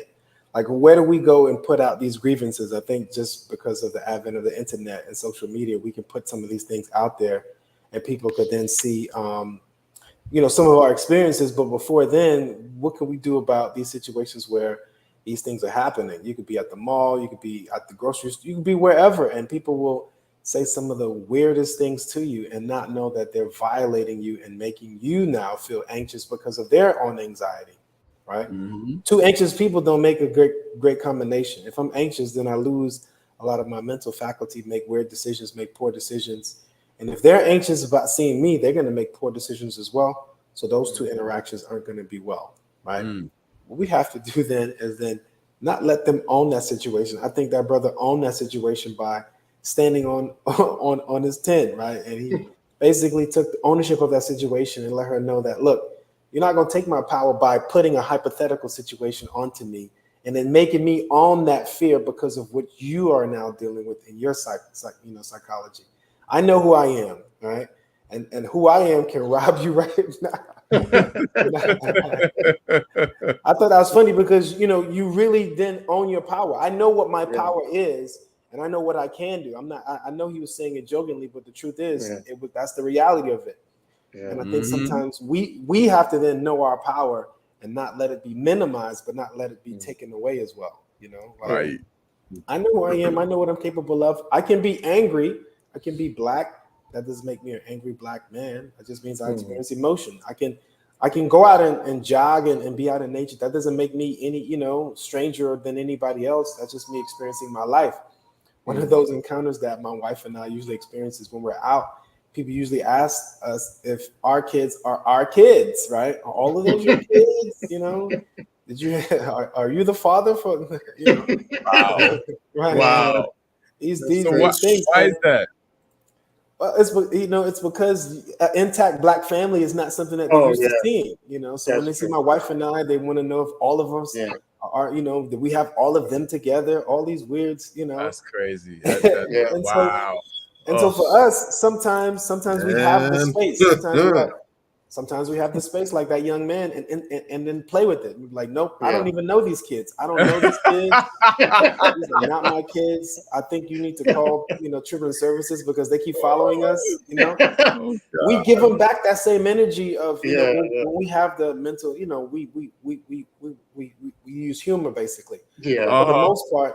For the most part, when we don't have that energy, then we put up a boundary, then we cut it off short. And then, we still own the fact that we love our family. We love the fact that we are a black, big family and we're intact, but it's not to say that there's less value to any other. It's to say that where we are, we're celebrating it, and so get used to it because the point of us being where we are is so that it can be an example so other people can see it and know that there's value, there's safety there. And so that they can, maybe try it out for themselves to be an intact family and be out. And so I think the brother handled it masterfully. We can know our identity, not let our power then be minimized by what someone else is feeling, but also understand that, if they're anxious, then we got to get out of there because we don't want it to then allow us to be in the anxious space to then interact with that. So our safety is always first. If you're not going to be safe in here, make sure you just get out of there for your own mental and emotional and physical safety.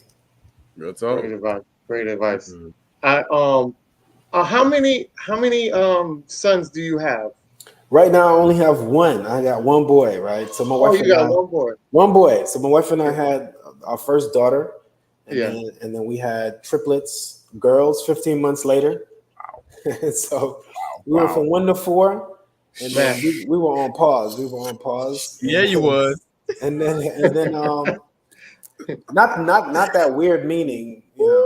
No, but I'm saying that's at one time, 3 at one time. And so the idea was you got to recalibrate here. Exactly. The idea was we wasn't trying to double up and have more multiple, so we took some time off, and then she was gracious enough to say, you know what, I'm ready to try again.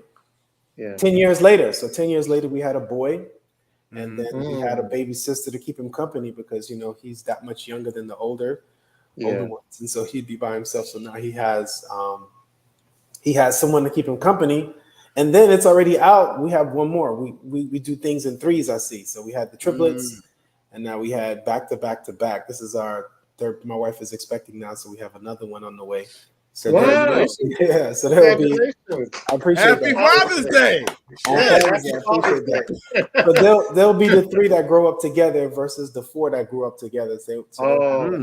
Okay. Yeah. Okay. So that's going to be interesting. So I mean, it's not like the gap isn't wide enough for it to be like a generation thing, but there's literally going to be 2 childhoods in the Jeanius family. So they're all together, but there's Group A and Group B. Right. So it's almost like some fun dynamics. It's almost like a social experience. When they're all of age, and you have the family unions, that's going to make some interesting dynamics there.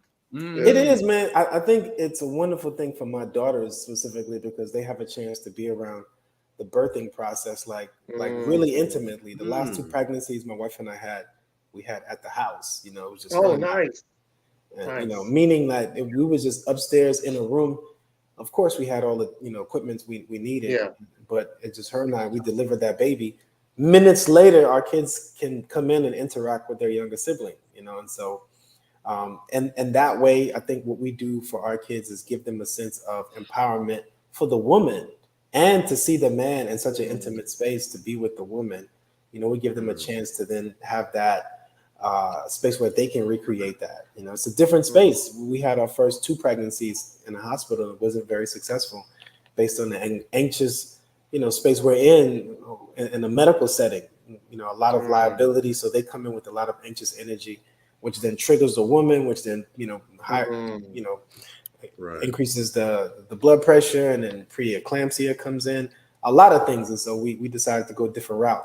Said all that to say that the environment my wife and I have cultivated allowed us to feel safe enough to have childbirths at home, but then also gives our daughters a space to where they understand the value of having a safe space to then be intimate enough to have a child or bring a child into it, and so yes, we're growing our family, but man, it's teaching them so much. They're learning so much. They're showing a lot of responsibility, and they're helping us out. And it's also, like I said, it's a space where everybody is learning the value of intimacy, and many hands make light work because we got the starting 5, and we're about to have 3 on the bench. That's wild. Look at Bobby's like, oh man. Yeah. Y'all need a singing group or something, bro. Like, real talk.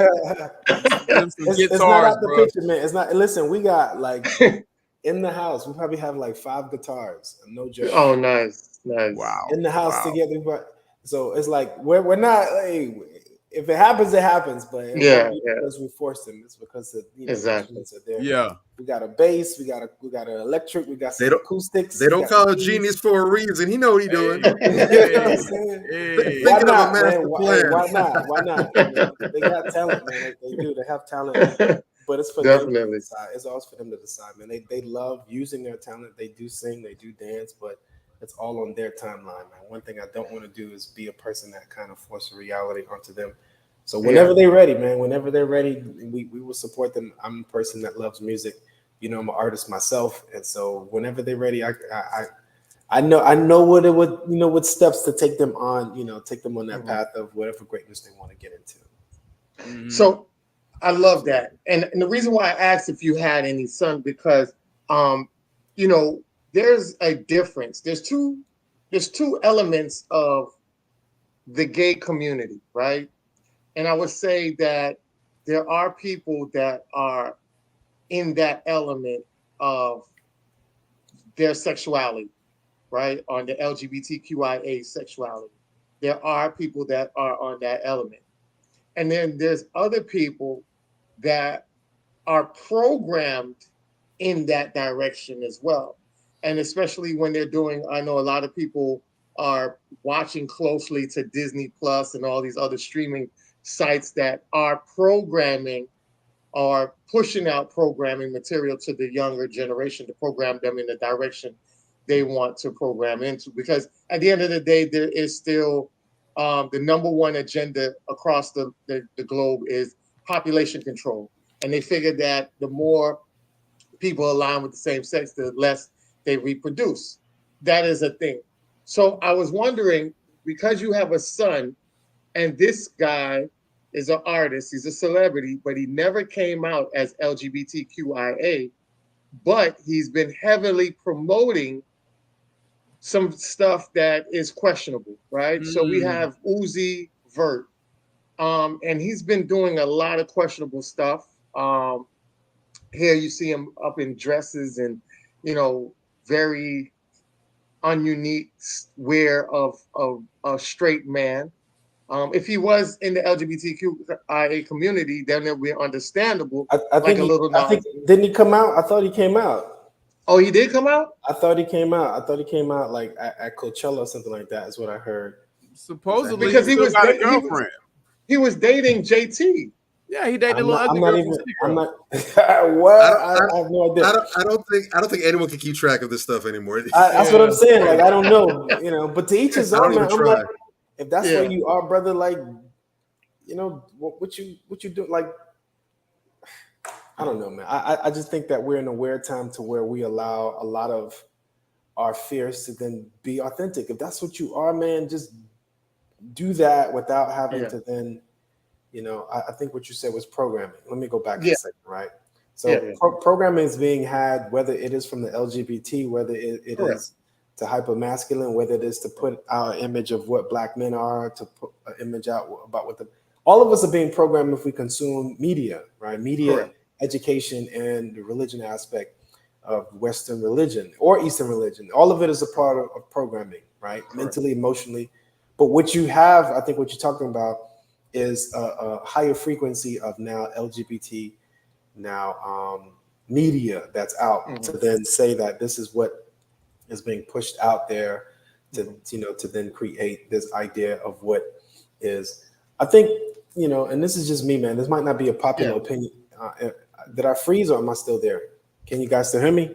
Yeah, I see everybody. You froze, but I can hear you. Okay, I think everybody froze on my screen. I don't know what happened.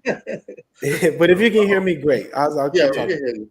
What I was saying was that, you know, like, there's this idea that, you know, like, that a person has to be the standard of what we think they should be, and we then misunderstand how programming works. Programming doesn't say that we're all going to come out the same.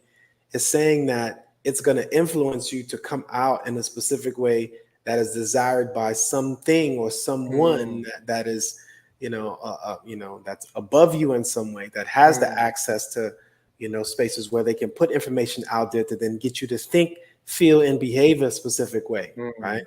And so I have to watch how I consume to then not allow specific programming to impact me on how I show up as a man, how I show up in my sexuality, how I show up, you know, because all of us do. And, you know, all of us do. And we're guilty of it. I remember wearing baggy pants forever. And then skinny jeans came out.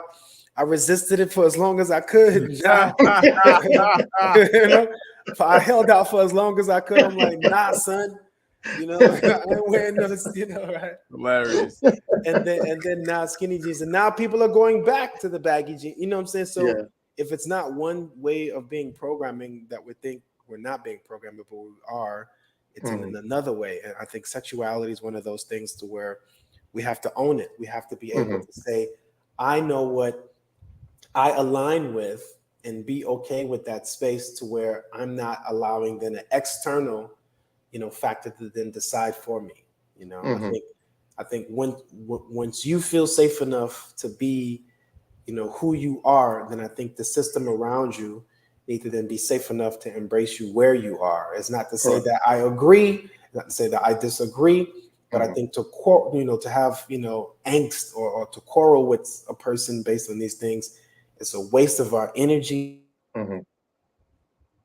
sometimes, and it's a waste of what we can be doing to then create spaces and ideas for the next generation, you know, because there is programming, but you also said there are people who may, you know, express themselves from a very early age as being, you know, LGBTQ. Correct. You know, and so it's to say that, man, do you, but don't mislead folks. I think is what you're, you know, don't mislead folks and create this false persona of being a man and then misrepresenting what a man and what that could look like. I think is what you're saying, you know. Correct.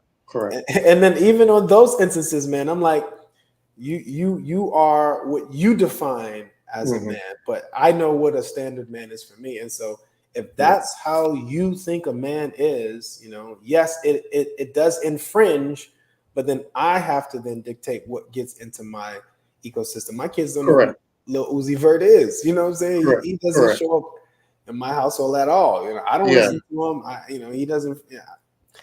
And so that's what, you gotta be a steward of what, you know, comes in for you as well, is what I'm saying. Correct. And that's why I asked that, because you know, for us, we're grown men. We're up in age, man. We're almost out the door, to be honest with you. We're halfway mark, right?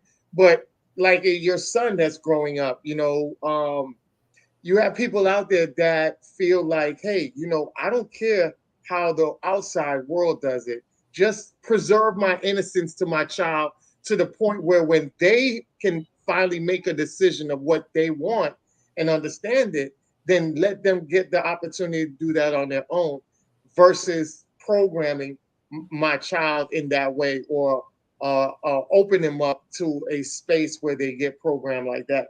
You know, it's a boundary for certain households. Like, I feel like there should be a boundary for, you know, that type of stuff to enter my household. Just let my children be who they are, especially now we're seeing those boundaries being crossed in school. Now you have school programming these children a certain way, and it's like, hey, you know, I don't mind what the other children are doing. If they have something that you want to sign them up for a particular extracurricular class or anything like that, that's cool. But don't just sit back and program my child without me knowing what's going on, and then I should be okay with it. Like, that's not, let me preserve my child's innocence until they're old enough to make that decision. I think that's what I was trying to allude to when I said, if, you know, how old your son was, to protect their innocence. Yeah, definitely. All right. So, Bobby, you got anything you wanted to say on that before I head off to the next one? Nah, you can keep the train rolling. All right. You gentlemen clean the bones off of that. Yeah, y'all went in on that. Okay, cool. All right. So I wanted to bring this up because I thought it was pretty interesting. We talked about it on shows before, but this one was pretty interesting because there's a new person that popped up in the light. But I want to get the psychological mind frame or how you feel from a therapist. Is there something wrong with it that you can identify or let us know? But I know pretty much what we have aligned with on this is that the different age gap, like a huge age gap. It's okay for you to be, 10, 15, that's pushing, but that's okay. But when you have somebody that can be your grandfather and dating somebody that could be your daughter, like psychologically, it feels pedophilia-ish, right? So the former NFL coach Bill Belichick is dating a 24-year-old ex-cheerleader, Jordan Hudson. Belichick is 72 years old. So just I've seen a lot of this popping up, a lot of this going around. I think Shaq, we talked about Shaq and his girl. Shaq's 52, his girl is 21, and Shaq has children older than the girlfriend he's dating. Psychologically, can you give us some insight on, is that something wrong? Is that normal? Or, should we normalize that or what? Man, this has been happening for ages, like you can't take away the allure of what people see in youth, right? And young. And so for them, I think they're trying to relive something, that probably, that they can do based on where they are. And so, I don't have any issues with Shaq or Bill Belichick. Do your thing. I think for the people who are watching, I think what we have to figure out is if it makes sense for us, does it make sense for something that you'd want to be involved with or not? And if it doesn't, then, then that's where you are. But I think there's absolutely nothing wrong with Shaq doing what he's, dating somebody half his age or is his daughter's age. Not because I think it's right, but that's what Shaq is doing with Shaq's life, And so I think the young woman is of legal age. Yeah. Bill Belichick, the young woman is of legal age. I think if we saw a young, 21-year-old dating a 72-year-old woman, we would clown him for a minute, but we'd be like, yo, he trying to get that check, right? And so, like we know what, like on either side, there's a benefit for both parties, man. Like, like this is their life. You only have one time around it. I'm not gonna say I agree with it or I tried out for myself, right? But let Shaq live, man. Let Shaq live his life. That's his thing. I think he's old enough to make his decisions. Whatever decisions is not illegal. Correct. He's not hurting anybody. He's on vacation in a space where so paparazzi all in his business. Let him live his life. I don't think he's putting that out to where he's inviting people to that conversation to say, judge me. I'm the same thing with Bill Belichick. What Bill Belichick does with his life is what he does. Like I said, I'm not saying it's good or it's bad. I'm just saying that's where Bill is. He got a couple of rings, flaunt your rings, Bill. Do what you can, see who you can pull. And it works, right? I think on the other, right? I think we gotta, just find space to where whatever other people are doing, that's none of my business. If it was illegal in a way to where it's causing harm to the next generation, then of course. But nothing illegal there, nothing to see here. Keep it moving is what I'd say. All right, so let me put a twist to it because you said none of your business. So Bill Belichick is 72. Here we go. Your daughter ends up turning 18. He knocks on your door and says he wants to take your daughter out. Is that still none of your business, or would you have more say-so in that situation? Listen, as I'm raising my kids, they will have decisions to make. That's going to be their decisions to own. Okay. And meaning that when it comes to when they decide who they want to date, that's not necessarily for me to say yay or nay to. They will have then show me the evidence of how I raised them. If this is the evidence of how I raised you, then that's the evidence of how I raised you, right? If that's what the proof is based on who you choose, then that's what you're showing me. And, otherwise, then what am I to say? That's not, I don't have a lot of input to put into my child's life now that they've become at an age where they can do for themselves, at that age, if he or she can do for themselves, make a decision. If you're happy, if you're content with that life, and live that life to your best ability. I'll do what I can to support it. I'm not afraid of what intimacy look like in that way. I don't think, I'm not, I don't know what else to say is what I'm saying, like it's not causing me any anxiety to know that could be a part of my future or on any side of it. It doesn't necessarily ruffles my feather. If they make that decision, I'm sure they made it from a healthy space, mentally and emotionally, because that's what we brought to them. Correct. So I just brought that up because we had talked about this many times on the platform. So I just wanted to get a psychological. Yeah, man, I love it. I love it. I think it's a great question. But Okay, so let me ask you something. Yeah. Who dresses your daughter, you or mom? I think when they were, under the age of, they're about to be 11 right now. Under the age of, 10 and 9, we dressed them collectively. My wife and I did together.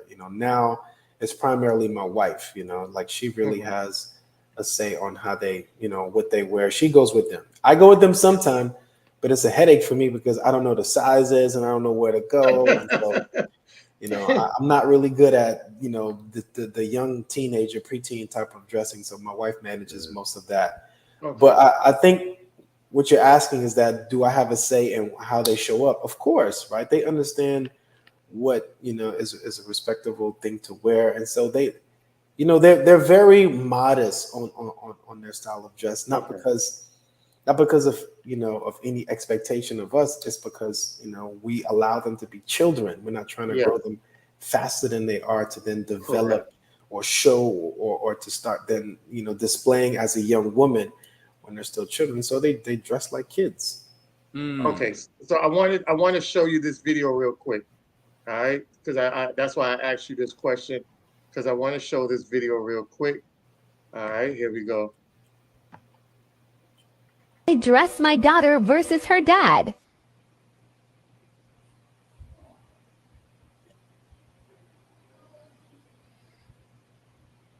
The father keep dressing that little girl.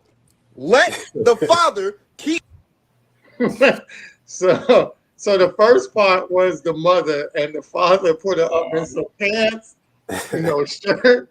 Like, hey, this is my daughter. I don't want, any type of interaction of nobody looking at my daughter in a certain way. Dress my daughter in the sense of she's a little girl. Dress her that way. The mom had her little style of it. I think I can't remember. I think one of you guys brought that up, Bobby or Major. I remember we was talking one time and you said the mother kind of dresses her up to their daughter up to how they wanted to be dressed up at a young age or something like that. Yeah. I can't remember. Yeah. A lot of times. It's very unfortunate how we have a lot of women out here who, in my view, weren't raised properly, rearing and raising children. I have to disagree with my brother Matt vehemently on that last point. I don't think that, for me personally, I think that the reason that we see these people doing all these outrageous things and these crazy things, or whatever the case may be, with the, where you got these men out here, dressing like women and carrying purses, is because we feel as a society that it's not our business, and that if we voice our opinions, that we're somehow judging them. Whereas, and I know this because I've been in the music industry, right? Like, I know that there are some times where they have certain agendas that they like to promote, and they do so through the music. They give a popular artist, let's put him in a dress, and they put that out there, whatever the case may be. And Lil Uzi Vert, Lil Nas X, and several other artists, they just strike me as industry plants. They just strike me as useful coons that the white power structure identified, like, hey, we can take this guy and he'll do anything we say if we put a few dollars in his hand. So this is how we can promote this agenda to Black society. I've seen it up close, actually I've seen it up close, and I've seen where, certain people, I was talking to a friend of mine the other day about a person who I used to run with back in the days, and I saw him on social media one day. I mean, this is a solid, thorough guy, very, from the street, all that type of stuff. And I saw him on social media one day getting felt up by this gay guy who had a lot of money. You know what I'm saying? And I'm just thinking to myself, like, what the hell? And I heard some stuff before, but I would never think in a million years that he would sell his soul. You understand what I'm saying? Because that's, to me, what a lot of this stuff is. You know what I mean? And then, even going, because there's a lot there, so I'm kind of backtracking over other stuff too. Then, with the little girl video, that was just outrageous to me. You know, we have a very, very serious problem in our community with children not being allowed to be children. You know, and I'm glad you drew the line on the children. You know, I think that you just strike me as a very very open-minded, very liberal brother, and that's okay. You know what I'm saying? I don't knock that for you, whatever the case may be, but I think that in a general sense, society has become a little too goddamn liberal. You know what I'm saying? And it is that way because we as society, we're very aloof. We don't really care about, you know, imagery, and you know, imagery is very powerful. You know, when you take a artist who's #1 on Billboard, you know, and has all the money, has all the women, has this, has that, and you have him start painting his nails, shout out Aubrey, you know, like Drake, and you have him start wearing dresses like Lil Uzi Vert, and carrying purses like Lil Uzi Vert and Quavo and a whole bunch of other people. Well, that looks like a concerted effort towards something that they're trying to promote to a specific group of people. You know, because when you see white rappers, they're not put together like that. You know, the last award ceremony I can remember, Tariq Nasheed talked about this. If you looked at what's the guy's name? The Glamorous Life guy, the white rapper, Jack Harlow. Jack Harlow. Right. Jack Harlow was the only rapper there that was dressed like a man. I kid you not. Wow. All of the other rappers there were dressed like either women or children. And I'm dead serious, man. Yo, Lil Uzi Vert is not an anomaly. Yeah. Young Thug has been in a dress and carrying purses. Drake I've is seen painting his that. nails, I've got seen Barrett's that. I've seen there. that. And this is something that rappers never did. Even these same rappers, Quavo wasn't carrying no purse when he came out. Right. So why is he carrying one now? It feels like, and we feel that it is a concerted effort to promote that agenda to this group of people because all the evidence, quite frankly, just points that way. Major, I don't disagree with you. I agree with you like 1000%. Okay. I think for me, my responsibility is to raise my kids. And so, yes, I hear you. There is a lot that's going on that can sway their minds in a bunch of different directions. And they may have access to it outside of what I do as a parent. Right. But primarily, it's my responsibility. So although a lot of these things are happening and they are true, right? These are truth that you're saying. The difference is there are multiple truths. There's also a reality where these things don't play a major role in our young people's lives. You know, they may not have the reach that they used to have. They may have had access in a lot of ways, but people are deciding to not let music, media, radio, television, TikTok, you know, raise their kids. We have to take responsibility for that. You know? I ain't mad at that. But I can say that I was influenced way more than my kids were, you know, or are when it comes to music, media, and television. And it's because of the efforts that we put collectively, my parents. You know what you said that was interesting? You know, you said that it's funny how, you know, you see how women are dressing their kids without, you know, you say our society kind of shifts the way women then kind of dress. I think what we should be looking at is what it would look like if both of the parents dressed their kids together. What would it look like for the idea of the mom and the dad? What is the blend, right? Because I think the mom was definitely too extreme and the dad dressed her like a boy, right? So No Limit Soldier, I loved it. It was really cute, but she looked like a No Limit Soldier. So what is the bridge between the two? What is the bridge? And the reason I say that is because we have to decide how we're going to raise our kids. We have to create that standard of what is going to make sense for them to consume as far as music, media, television. My girls are 11 and 12. What's really popular for when I was 11 and 12, they don't have access to. Right? They don't know who the popular female artists as far as hip hop are if they're not spitting positivity, if they're not dressing appropriate for them, you know, to then be entertained by them. I think I heard this. Lotto said it's a shame to see parents bringing their kids to her concert because she's not a child's entertainer. She entertains adults. And so even some of the artists are taking responsibility. This is not me, taking responsibility for some of their things, but I also know, like you said, there is an engine that, really is behind pushing.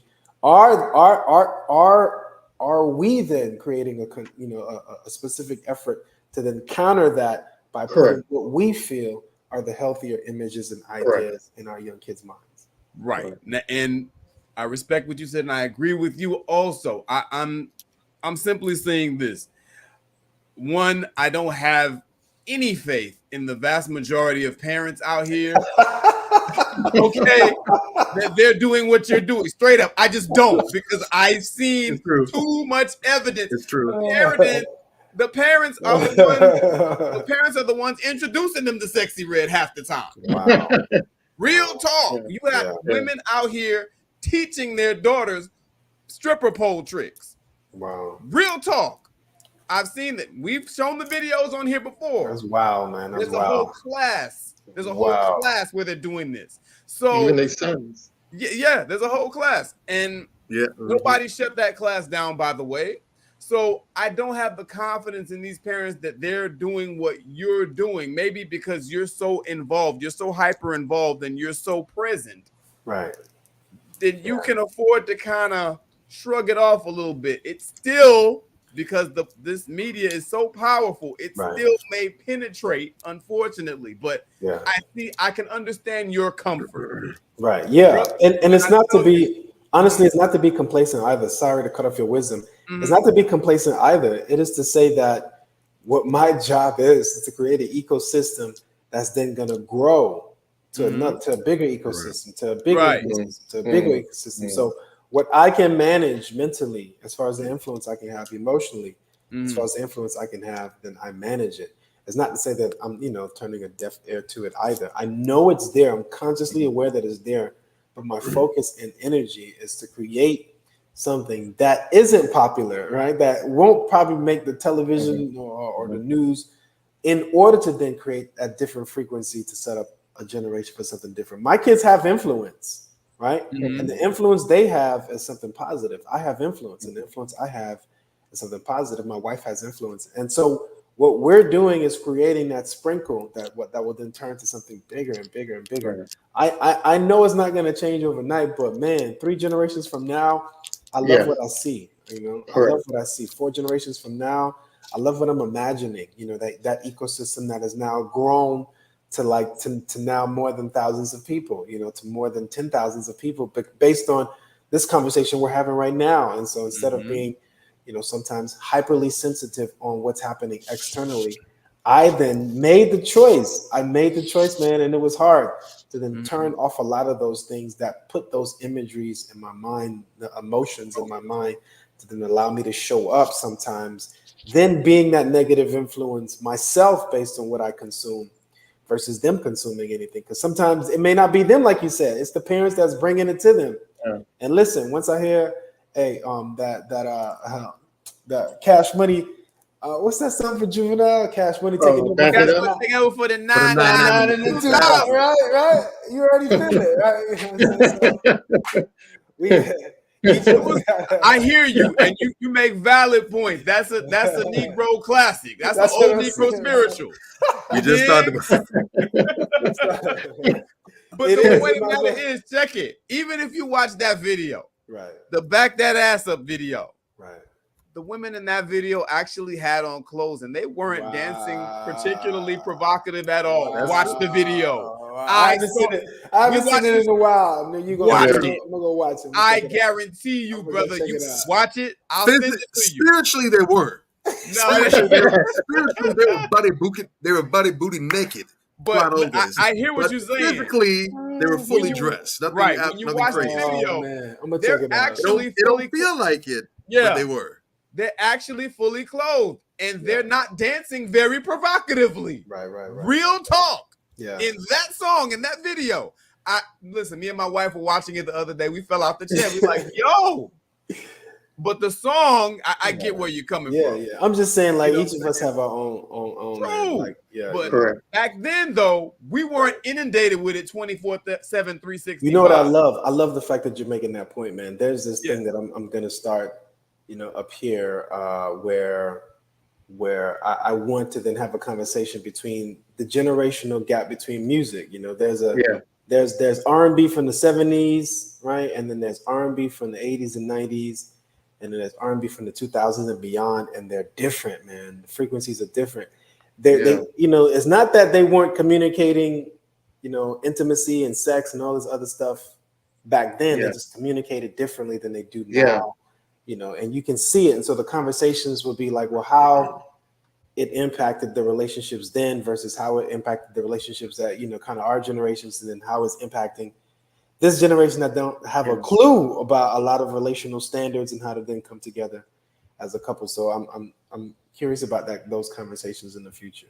Oh yeah, that'd be dope. I think what you're speaking on is more of the love and intimacy in the 70s, and now the hypersexualized sexuality in the R&B now today. So not it's even. Like listen, they used to get it in the 70s too. Now, you know what I'm saying? Yeah, but it was more intimacy than it was now.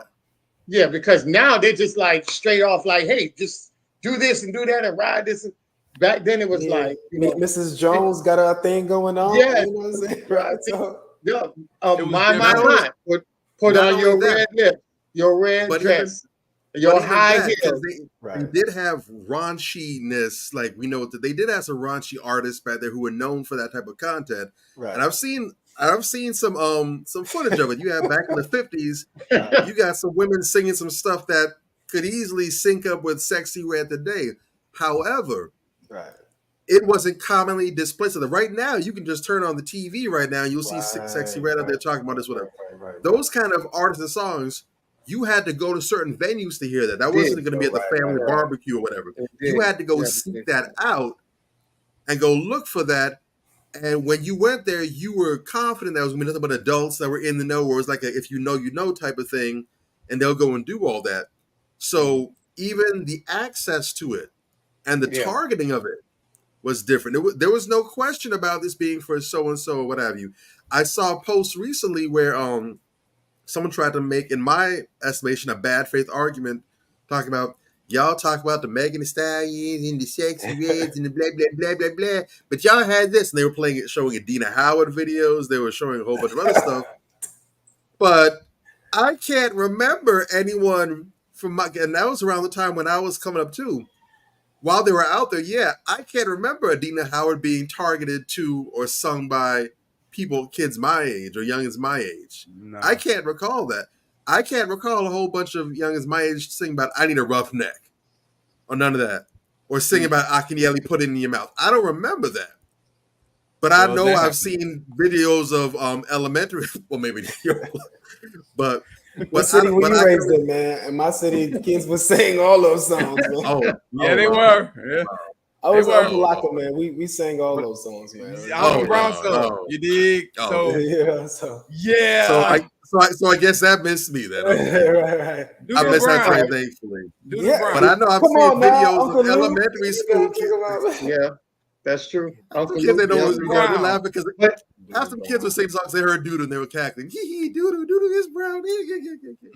I know we're running out of time here. I just want to show this one video, and then I want Bobby to ask his questions, and then we can wrap up and get up out of here. I'm also going to talk about what Matt has coming up, so you guys definitely want to stay around for that. So I want to get into this video real quick and see how the statistics of this feels, Matt. As far as how do you feel about it? Because I think it's a very interesting topic to talk about. And where is it? It should be here. Okay, here we go. All right, there we go. Do you know why most people who get remarried after divorce get divorced again? It's because when you become a divorcee, you are exhausted mentally, emotionally, and financially, especially if you're a man. So it's a higher chance for you to just say, you know what, F it. this is too much. I'm doing this all over again with somebody else who's now different from the last person that I was with. Now they want something different from me than the other person wanted from me. Now I got to figure out all this stuff all over again. And don't let there be kids included, because now I have to make sure my kids are okay. And now I have to make sure that her kids or his kids respect me and my kids. People getting divorced again after divorce has more to do with the strain of the first marriage or lessons that they chose to not learn in their first marriage than it has to do with the ability to actually get married. Getting married is actually very easy. Staying married is hard. But if you give yourself some time, if you heal, if you at least start the process of figuring out what is in your control and what's not, if you change your perspective on, okay, I know I want to be married. I know there's certain things that happened to me, but I trust myself now and I know how to choose better and be better. You won't have to worry about that, but I won't lie to you. It takes a lot of damn work and it's just not for everybody. All right, so I just wanted to play that video because the dating pool, people talk about how horrible it is. I've seen people that have been married enter back in the dating pool and they just want to go back to their marriage. You know, there's so many different things and experiences people are feeling nowadays where they felt like they had options and really don't. Even look at the twin, right? The Tia Tamara. She left her guy and now she regretted and she wants to come back to him. You know what I'm saying? I know you've been married for 16 years. I don't see you guys ever leaving each other. But what she was saying, knocking on wood. Yes, did it hold some relevancy to it? It's stating facts. Just give us some input on the psychological point of view. Yeah, you know what she said was there's a lot of fact behind those statistics as far as people having a higher propensity towards divorce the second time they get married or the third time they get married. The chances then of a divorce goes up. And it makes sense because you've already programmed yourself to then not be able to stick through those difficult times and have a way out, you know. But at the same time, right, I love seeing both sides because I have to help both sides. I have to help the person who wants the divorce and also have to help the person who wants to stay together. And so my mind has to then think of both and find value in both. The value in, I think, sometimes people getting a divorce is that you deserve the relationship that you desire. Meaning, if you don't feel like that the relationship is producing what you desire, then you deserve it. But before you actually go out and get that deserving relationship, you have to then bring that value to that relationship. A lot of us wants to leave the relationship, but because we're not receiving what we think is valuable, but you have to ask yourself, did I bring what was valuable as well to then maintain or then create that system where it's being reciprocated? Sometimes we just come with demands and not with a balance of what I bring to then create stability. Relationships work when both people are working, right? And so if this one failed, but I was putting in the effort and my partner wasn't, then I can go to another relationship and the same thing can repeat itself. Meaning you're going to have to work regardless if you stay or if you go. I think people think, you know, people think that when they go, things will be different. No, you have to change. Meaning if I stay, I'm going to have to change because in order to make whatever we're dealing with work, change may be required for me, for you, emotionally, mentally. We have to change to work. But if I leave, I can't be the same. Then the same will be what I expect, and the same will be what I receive, and then the same will be what happens, and then the same result as well. So I have to then change to be a better fit for whatever's ahead of me. So change is required on both ends. If we want relationships to work, then put in the work for the relationship to work. You will have problems, but I think collectively when we come together with clear minds, we can solve whatever comes our way. You know, we can resolve most, if not all. I think we have the capacity to do all, but I think that's with clear minds, healthy hearts, light spirits. I think a lot of us aren't there because we don't manage those things well.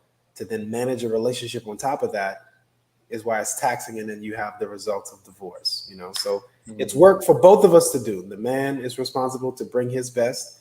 So is the woman. Don't rely on each person to then be that person to then put in the work and it doesn't come out the same way from the other person. Well said. Definitely well said. That's what I have for tonight. We have Bobby wanted to ask you some questions before we get out of here. I don't know if Deja has some questions he might want, but go ahead, Bobby. So it's actually funny that the question that you asked, or that the video that you played, and then Matt gave the response that he said. So um, I have somebody who reached out to me recently and is dealing with some issues where they are looking to enter into the divorce proceedings. To make a very long story short, I'm not going to I'm going to put enough of the business out there where it can be spoken to effectively, but not too much where anything can really jump out to anybody. But this person has decided recently to go ahead and leave their significant other. They expressed to me that their significant other is a great person, upstanding person, kind of the whole 9 yards.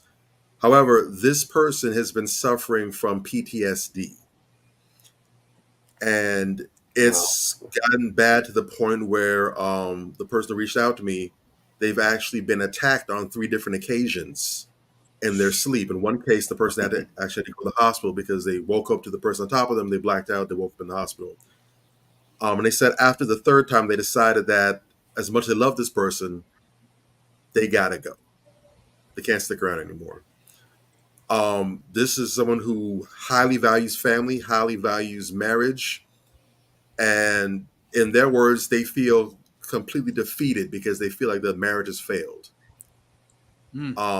They decided that they're not going back. Their person has reached out. They sought help. They were open to going to counseling and therapy, both with their significant other and also individually. They began, but they ultimately stopped going. And this is my words, not their words, but based on what I heard, it sounded like the person gave it an attempt, but they ultimately gave up. I'm imagining that things kind of got too uncomfortable.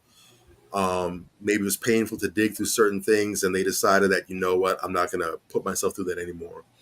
But it's gotten to the point where the problem isn't fading. Since this, I know that the circumstances might not line up with your background, but as far as marriage and family goes, this is your wheelhouse. I did ask the person to watch, and they are viewing. What information, what insight, what could you say to this person to speak to their situation right now, both where they've been, where they are, and where they're trying to get to? Wow, that's a a really deep question, and my heart goes out to that couple. That's a tough space to be in because it sounds like it's not love that they're void of. They do have love for each other, and they did try to make it work. You're talking about a greater issue that is outside of their immediate control. PTSD is one of those things to where we don't know the limits of the impacts based on not knowing, fully how things impact us individually. We have some ideas, generally speaking, of what PTSD how it can show up in an individual's life, but we can't say we know everything, is what I'm saying. And so when physical safety is a concern, then of course you can't let yourself stay in a situation to where you're going to remain and get harmed. So of course you got to do that. And of course, if you worked out to try to see if therapy was going to be it, and that didn't work, then of course make a decision. Now, what I must say is that individual who has post-traumatic stress, they got to exacerbate any resource available, right, to get help for that, because they're putting themselves and other people at risk, especially if it's someone they care about, but primarily themselves, to then be to the point where you disassociate, meaning you're not even in your frame of mind and you can hurt people around you.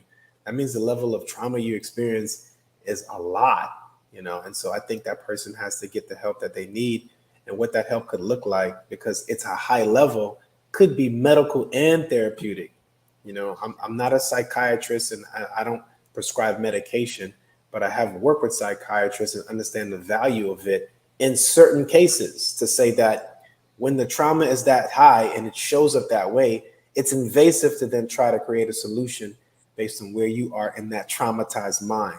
What medication does, it creates that balance to then allow you to then gain control of some of your thoughts and emotions, to then put in specific coping mechanisms to then start to manage it in a healthy way, to where when you can start managing it more, you can start bringing down the medication to then have more control over it yourself, right? I'm not saying it's a throwaway, but of course we got to think of the safety of both parties in that relationship, to get everyone's safe first, and then get this young man or young woman the help that they need. I'm not sure who's who in this equation. I'm sure I can't say. Is it the man that went through the PTSD, or you didn't say? He's the one with the He's the one with the PTSD. Right. So get this young man the help that he needs to address it, and maybe in the future they can re-explore it once he's at a better state mentally and emotionally.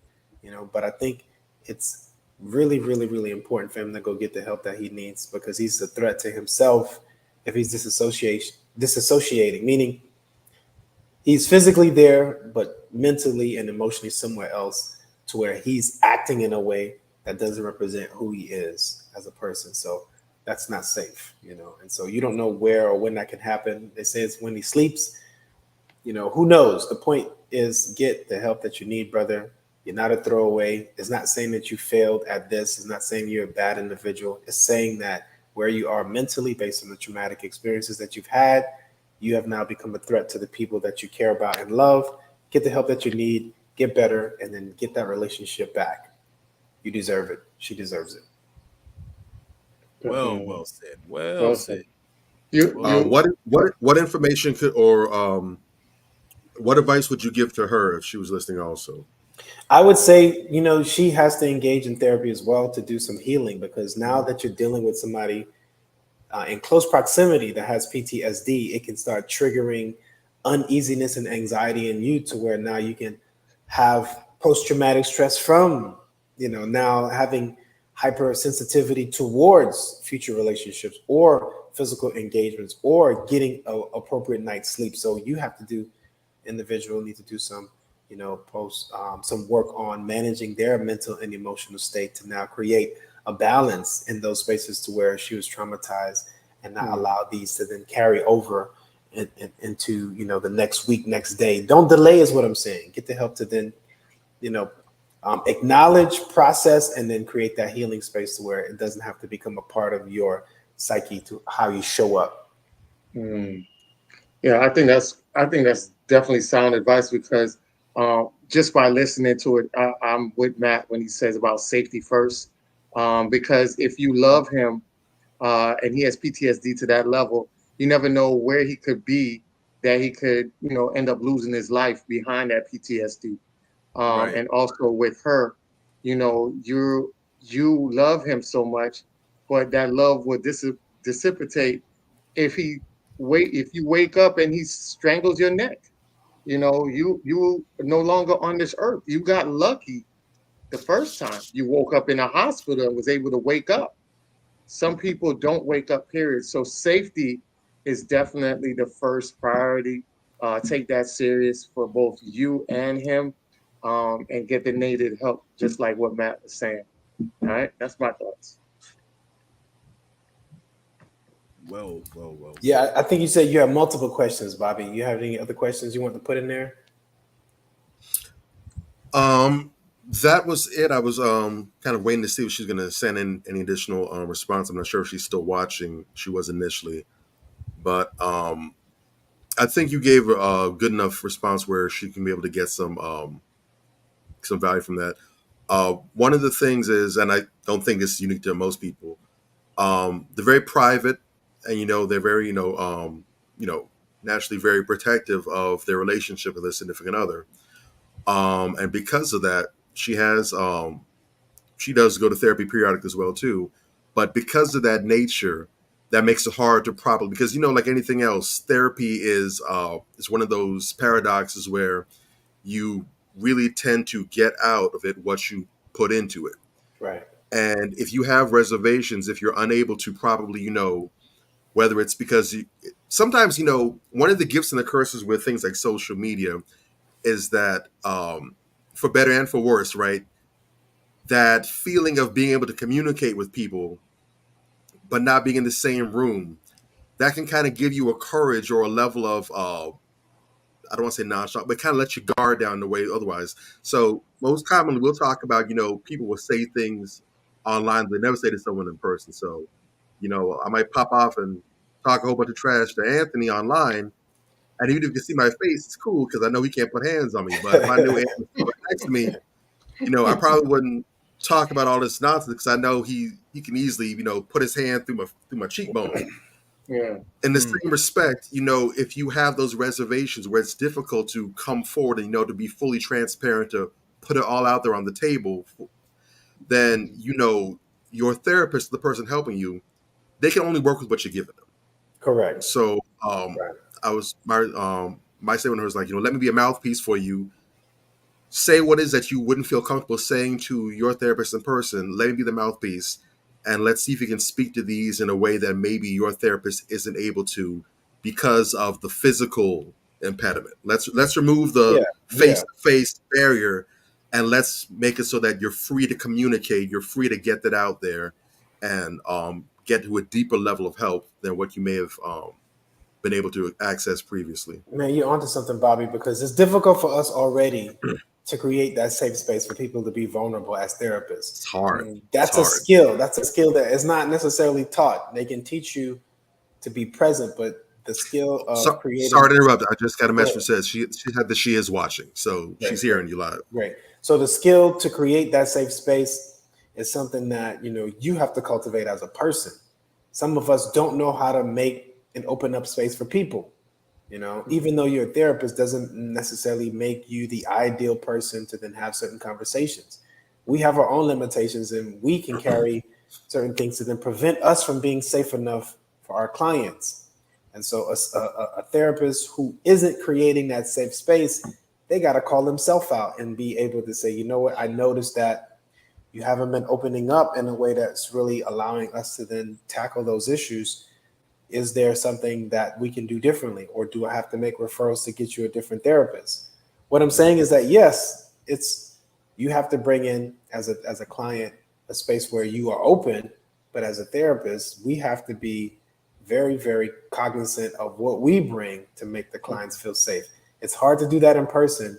It's even more difficult to do that online, because we don't have that, synergetic space where we're sharing and we have home court advantage of a physical office to then help create that environment. It's difficult. So we have to then do a lot of being transparent, of being vulnerable, of using our tone, of using mirroring, a lot of those things to help the client then feel safe enough to go there. That takes time too, and we can't rush that. That process might be a week or two for one client, but may take a month or 2 months for another client to feel safe enough. I can't say what's the secret formula. It's both. It's what I bring to the table and what the client is ready to then feel safe enough to do, right? But I know when we're working versus wasting time, meaning I can tell when, you're trying to feel safe enough and I will engage to where, but I can also tell where you're avoiding, where you're avoiding and you don't want to go there. And so it's my job to then see if we can build towards that without making you feel rushed to get there. Because I think sometimes people really need to feel safe on letting it out when they're ready as well, or talking about whatever they're ready to talk about. But it's also, the collective work of what the client brings in the therapist. So both of us are responsible. I don't want to be too long on that one. Yeah, that's fine. That's good. Good information. Helping somebody out. Outstanding. Yes. All right. Any more questions since she's watching that you want to throw in here before we get up out of here? You heard me, Bob? I heard you. I think he's checking. Okay. Yeah, I don't believe any of this. If there is, I'll toss a quick. Wait, no. I guess my action. Hold on a second. She says no, thank you. To her point, man. To her point, there was a point that she made. Like they feel like the marriage is a failure. No ending or beginning of a new relationship is a failure.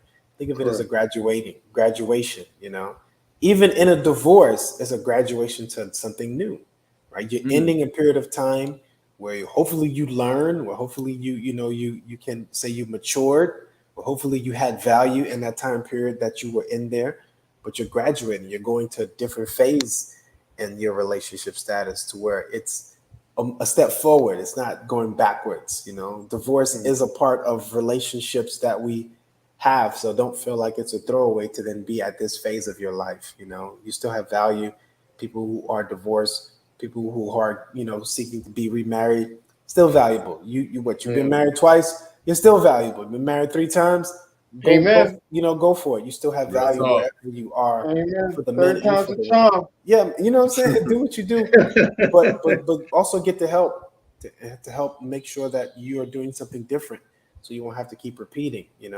There's something about creating an ecosystem to where things have some time to be rooted and grounded. The foundations become more solid when you can grow an ecosystem that then produces fruit on the other end. You can be like, wow, we're doing something right. Let's keep doing this. Let's keep managing this in the way to then create something different. So get the help so we won't have to keep repeating it. But if you have to start over, go for it. You deserve it. That's what's up. Definitely. All right. Well said.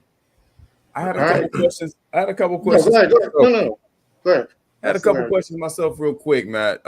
We got to get out of here, so I don't want to take too long. No, we good. The lady, a few months back, if you recall, I sent you some information from a lady. She was talking about how she was suicidal online, whatever the case may be, and I inboxed her a little bit because I was concerned, and then I forwarded the information to you. How did that work out? Or is she good? Is she in a better space? Did you ever talk to her? What was? Yeah, I wouldn't be able to comment that publicly. You and I can talk about that. Yeah. Okay. Yeah.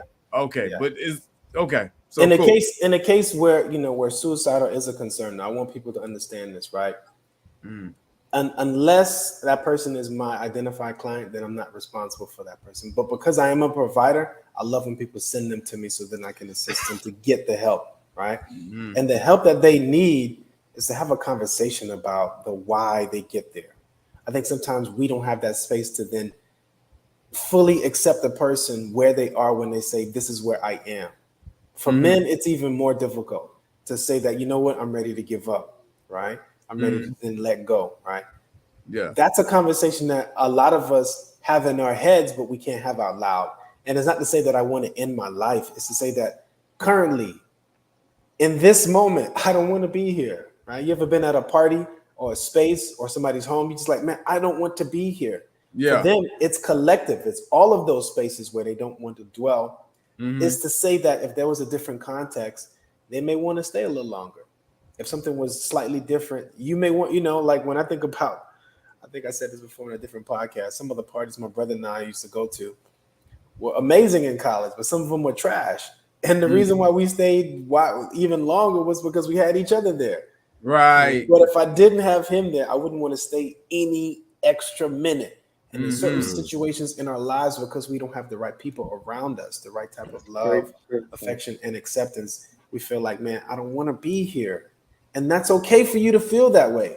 But we also have a discussion. We also have to have a discussion on what can we do collectively, if there's anything we can do to help change that environment that you're in. Right. Right. Because we can have a conversation. You can go back and be in that same environment and end up feeling that same way. So what can we do to then help that brother feel like, hey, man, there are safe environments for you, right? There are sisters to say, hey, man, there are safe environments out there for you. You don't have to then give up on life. I've been there. Others have been there. I lost a friend to suicide in 2010. And so 2011, I'm sorry. But the point is, a lot of us get there, but we just can't speak on that. We can't just be vulnerable to say that because people are fearful of the idea of ending their lives. But it's a crying out for help to say, I am not, I'm not necessarily meshing with this environment, with this idea, this space that I'm in. It doesn't make me feel like I want to press continue and keep on going in this climate. We need to think about the climate that people are in or have been in, that we're in, that causes us to feel like, man, I don't want to be here. This sucks. I don't want to spend another minute in this environment. That sucks. What's creating that?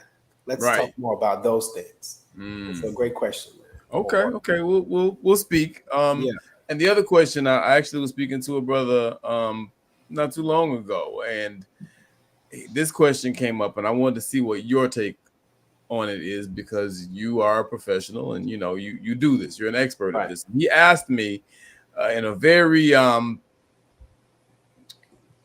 humbling way. He's like, because I've done horrible things. Wow.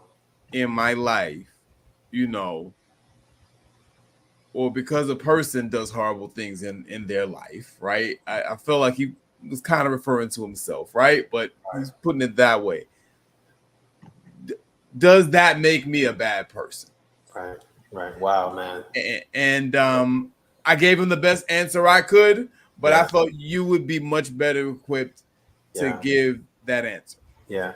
People do people things is what I'd say, right? That means we do a lot of good. Look at our human history. There's a lot of good that's been done in human history, man. And I think we don't spend enough time focusing on the good that's been done in human history. We've collected a lot of data on the negative stuff that's been done in human history. Mm-hmm. And so we sometimes focus on the yang and then minimize the yin, as if to say that there's only good being done, right, by people, meaning men and women, old and young. There's only good being done, when that's not true. But then there's not only bad being done, you know what I'm saying? So there is a balance that we have to then think about. And I think how it shows up in each one of us is different. You know, I had an officer that I was working with from upstate New Jersey, I think, somewhere in New Jersey. He was down south at a treatment center. He was in West Palm Beach. I was working with him. And he was there for domestic violence, right? And substance abuse, right? Mm-hmm. And so he was in a mind state that, man, I'm such a horrible person. I did this horrible thing. I'm like, you did a thing, right? You did something, and that's a part of what you did, but don't own that to then be the only identity that you can have. This lifetime affords you a lot of time to then think consciously about what you've done and what got you to that point, to then decide to not want to be back there and to be something different, right? Mm-hmm. We can change. The brain is made of neuroplasticity, giving us the option to then think our way to a different identity. So if a person desires to change with the right environment and help, you can change. No one is a throwaway, is what I'd say. And that's a hard thing to say, because, you know, I had issues when I was in my master's program. You know, they said, what's a population you have a most difficult time working with? One of the population is pedophilia, right? And when you hear about that population, you get angry automatically. But then you don't think about psychologically what and where they are, and what I'm not justifying anything. I'm saying that we then have to think of where people are mentally and emotionally, spiritually, and what got them there to then allow them to feel like they can show up this way. The more we can then see behind the veil, the more we can then understand the great conversations to then change how people show up, help people to then show up differently. So no one's a throwaway. Yes, you could have murdered, you could have done a lot of, you know, what we call egregious things, but in order to then keep my heart healthy, I can't hold those things against you permanently to then say you're a throwaway in our society. What I can do is learn how to create a boundary while you operate on yourself to then be differently. What are you doing to create change as you grow to then heal what's in here and what's in here and what's where the spirit has been to then show up differently? Until then, boundaries. But it's not to say that you're dead to me and you're a throwaway and you have no value. Everyone has value, right? And we're all capable of doing really, really, really, really, really good things, is what I'd say first. All of us are capable of doing really, really good things. And all of us have that capacity, in quotation, to do those bad things as well, right? To add on to your point, I think that was so dope that you said that, because a lot of people don't understand. I always tell people, it's not how you started, it's how you end, right? So you could start off being a horrible person, but you end towards your end of life, you have changed so many people in a great direction that many other people couldn't even change in that direction. One of my friends on the friends list is Keith Wallace, and he talks about how, you know, he done shot people, he done beat 2 murder charges, everything like that. And his whole testimony, when you listen to Keith now, man, his mindset and what he rap about is blowing everybody away, because he's educating, he's trying to turn these young kids away from the programming and everything like that, and saying, look, I look like you, I got dreads, I got goals, and I'm spitting something totally positive. You can do that too. I've been that person, and nothing worked good for me. I changed my life and everything is opening up doors. I'm on tour with 85 South. I'm on TV, and I didn't even sign a record contract. I'm not selling my soul, and I'm out here living my life, doing positive things and enjoying the great things that's happening because of it. You know, when we look at R. Kelly, we talked about R. Kelly earlier. You know, I used to look at R. Kelly at a certain angle, and then when I realized, I was like, yo, R. Kelly was actually a victim that became this monster. So it wasn't like I sat back and had this sympathy for him because and he's at a certain age where he can go out there and get the help. But at the same time, you know, you have the resources and all that to correct yourself better.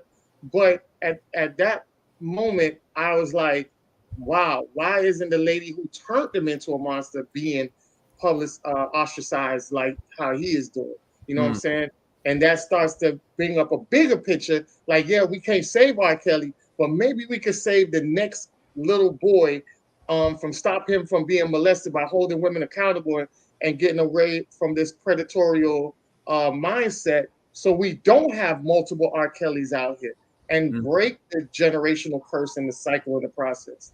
So I just wanted to say that and land my plane. You wanted to add on that, Major? No, that was hella strong. I mean, like you said it all. You know what I'm saying? I see where you coming from. I smell you. You know, and that's where we got to be with it. You know what I'm saying? It's so layered. You know that we really need to get to the root of the problem and start the treatment there. And I tend to agree with Matt for the most part. I'm not there with the pedophiles yet, but see, that's why we got you. That's why we got you. Listen, man. Listen, I'm not gonna be at a pedophile only picnic. You know what I'm saying? No, I hear you. I hear you. Well, it's not what I'm saying. You know, I get what you're saying. What you're saying is valuable, right? That's why we have you. Right. I got you. And you're doing your job. This is a space to where, listen, when I look at myself, man, I look at myself and some of the things that I was exposed to as a young child. You speak about music and the influence. I have a song called "Keep the Change," right? And in the song, I tell a story about when I was a kid growing up in Opelika. Right? You talk about Keith Wallace. I was growing up in Opelika at these 3-story apartments, and my task as I think maybe 9-year-old kid was to run to the corner store, grab a gallon of juice, bring it back home, you know, for the family, right? Yeah. I was on my way back from the store. This is a Haitian family, Haitian dad. I dropped that gallon of juice. I tripped. I don't know how, but I tripped and I dropped it. My life flashed in front of me, brother. I'm not kidding you. Like, I'm like, man, I'm gonna die. Yeah. You know, my Haitian dad, you know, like he's about to tear me up. So I'm crying instantly. I'm crying. And so this D-boy approaches me, mouth full of gold, sees me crying and asks me, Jit, you know, that's how they address this. What's wrong with you, Jit? And I'm like, my tears explaining him the situation. I dropped the juice, man. I gotta go home, my dad. He didn't even hesitate. He pulled out his stack of cash, gave me a $5 bill, and said, "Go get you another gallon, man. You'll be all right." Yeah. I went to the store, went and grabbed that gallon, came back, reached up to the dude, be like, "Man, thank you." Big smile on my face. He told me to keep the change. I was like, "What? You blessed me with this redemptive opportunity to go get this gallon of juice. If I didn't bring it home, I was gonna die." And then you told me keep the change. You might not have been here with us today. Brother, you got that, right? You understand that. You the man you are today, guys. Made me into, and so the point is, sometimes we have this idea of who people are, like a Keith, you know, like without knowing, you know, what their experiences are, and the change isn't necessarily in what we even think, you know, like it's not in what you see, it's what the internal work is. And that brother had a heart. He saw a little kid in distress, you know, and saved my life. I call him an angel in the track because that's what he was to me at that moment. You know, honestly, it's to say that we got to change how we think of people. I agree. And not just throw them away based on some of these preconceived understandings of who people are, man. We got to see everyone has value. You know, we just have to give them an opportunity to in the space to then display that value. And Keith, my brother, doing that work. I love his testimony. I love his story. He even talked about when he was incarcerated, you know. So definitely. Look, anybody that has a doubt that what he's saying is true, Yo, right? You know what I'm saying? Like, do you know what Malcolm X was and who Malcolm X was before he was Malcolm X? That's Detroit Red right there. Argument done. Right. So yes, sir. I see you. I smell you. Yeah. You know, and listen, a lot of us could have ended up a bunch of different ways. You know, there's a song. Speaking about music again, I have a song called "Love Guns." You know, that talks about you know, the history of what could have been. It's an alternate universe type of story where I talk about an encounter I wanted to have with people who hurt my brother, one of my brothers. You know.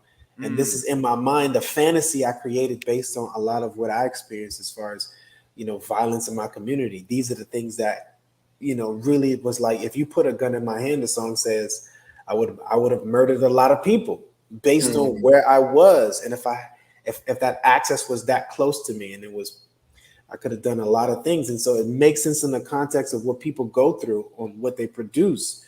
But at the same time, I also had a different heart that didn't necessarily desire to be that way. But based on where I was and what my exposure was, it created a specific type of result in me. You know, am I a throwaway? No, I'm here right now, you know, doing some good work, trying to see if we can create some balance mentally so that we won't have to repeat the cycle. But I'm glad that I had those experiences and allow me to then see those individuals that are still there and still see their value and still say that, man, I love you, brother. I love you, sister.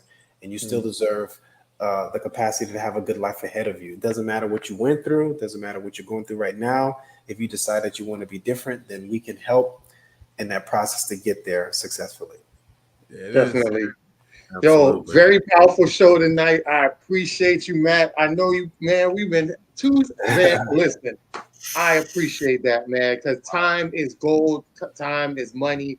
That's currency that you gave away for free. You helped a bunch of people out tonight. You dropped so many gems that's going to be repeated in people's ears. We love having you on. Anytime you want to be on, you hit me up, man. We'll have you on if you got messages and things out there you want to promote, like I'm about to get into right now. Anybody that want to follow Matt, I'm going to show you his information, which is you can follow him, Matt Jeanius, on Instagram. A lot of people are on Instagram. That's his Instagram page. You know, follow him right there. Also, you know, you guys having great gems being thrown at you. Get the individual counseling, get that work, make sure that you you know, connect with him on a one-on-one basis and get some real detailed information and solutions that can help you get to the next level.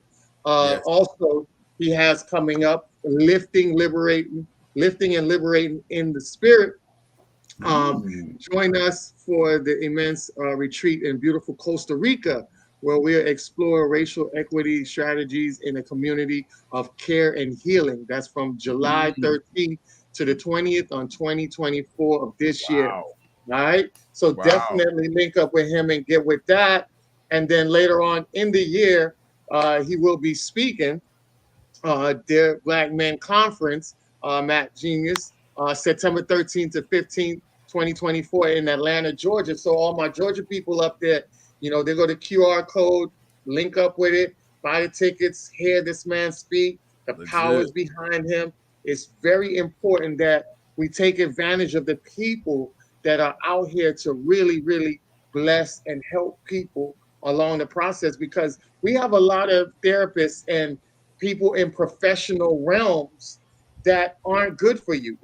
Major on our page just exposed one of them. She was a female therapist that was spitting a bunch of misandry, but she was going around here educating Black men. She was a therapist for Black men and had anti-Black men hate. And then she got exposed for it. She got disbarred for it. And now she has a video that you guys can see where she's out here selling coochie. And it's a song she has that says, I'm selling coochie. And she's twerking, you know, doing all of these things, got an OnlyFans. So you gotta be very particular about who you entwine with, who you share this energy with, because everybody out here isn't on your side to help you grow to the next level. Just like the congregation of you finding a pastor, there are a lot of wolves in sheep's clothing, and the church is not the only place that you find that. You find that in hospitals, in police, law enforcement. You also find that a lot in the medical health field, doctors, therapists. So make sure that when you guys get somebody like a Matt who's bringing tons of gems to you and brings value to you, that when you're spending currency with him to occupy his time for him to give you that, then you're also getting value in return. So always think of it as you want to make sure you are putting money and getting back what you are putting into. You wouldn't go out there and get a man to do a low budget job on your kitchen. You'll make sure that when you pay for that expensive kitchen, that you want the great quality that you pay for. And so when you have these therapists like a Matt, go out there and invest in them, because the investment comes back to you is 20 times greater. And I land my plane on that. You guys can definitely want to say something, and then Matt, you can close this out. I'm gonna keep it real brief. I'm gonna keep it real brief, man. I thank you, brother. We love you. We respect your views. We appreciate your expertise. And, we need to go out of our way to show appreciation for brothers like yourself that are in the community, because, we talk a lot about the problems. We don't talk enough about the problem solvers. And I think that that's going to help us get to that next level. Talking more to the problem solvers and leaning into them and what they do, I think that's going to allow us to grow exponentially and, finally resolve a lot of these problems that have just been around forever. You know what I'm saying? Men's Mental Health Month was just like the perfect fit. You're that guy as far as I'm concerned. We need more guys out there like you. Keep on doing what you're doing. And those of you out there who need mental help, seek the professional help. You know what I'm saying? Go ahead, contact this man, pay that tab, invest in yourself, because at the end of the day, that's what you're doing. This is the road to true growth for a lot of people. And I'll end my point. Well said. Before you start, Bobby, also think of therapy as also offense, not always defense. True. You don't necessarily need to have help. Sometimes these therapists can guide you so you can avoid the pitfalls and avoid being in situations where you might need help, or being in a place where you can't receive that help. I just wanted to drop that gem. Go ahead, Bobby. Absolutely. What he said. Always been a huge advocate for mental health services and therapy. At one point, I actually, when I first started college, I spent about a year where my major was actually psychology until I switched for something else. So I've always had a love and understanding and appreciation and respect and reverence for the power of psychology and understanding the mind, because this thing that sits between our ears, it's powerful. We go to cardiologists to get our heart checked on. We go to respiratory therapists and ear, nose, and throat specialists when we're having different respiratory issues. We have a doctor and we have a specialist for virtually every single part of our body when something's going wrong. We even have a general practitioner we go see just to make sure that our body's on the up and up and everything else. But the most powerful organ, the one that's the big daddy that runs all the others, controls what we do, our quality of life, eating, sleeping, breathing, drinking, everything, is right here. And most of us never even consider the possibility of looking under the hood. We get our car serviced on a regular basis. We look under the hood to make sure everything's running well. We get our houses and home serviced. We look after everything in our lives but this. And this is the one thing that has the biggest potential to affect our overall quality and quantity of life. That's the thing that we need to be taking a look at and doing the most work on to make sure that we're getting the best optimum outcomes with. And I know it can be scary letting someone in there, to be vulnerable and transparent, to open the doors and let other people see what's inside there. Even if it's someone that we're not in an intimate relationship with, right? But the work is the work. And so, you have a whole engine inside of you right here. If you had the ability to take this from a beat up 87 Volkswagen and to get this thing in 2020 Bugatti Veyron status, to go from a beat up a box engine to a V12, why wouldn't you do that? It's worth it. It's an investment in yourself. And if you believe in growth and development, it's worth going ahead and doing it. One of the biggest tools we have in our arsenal is therapy. And I'm not going to tell you, Matt. That's preaching to the choir. You sit there and tell me.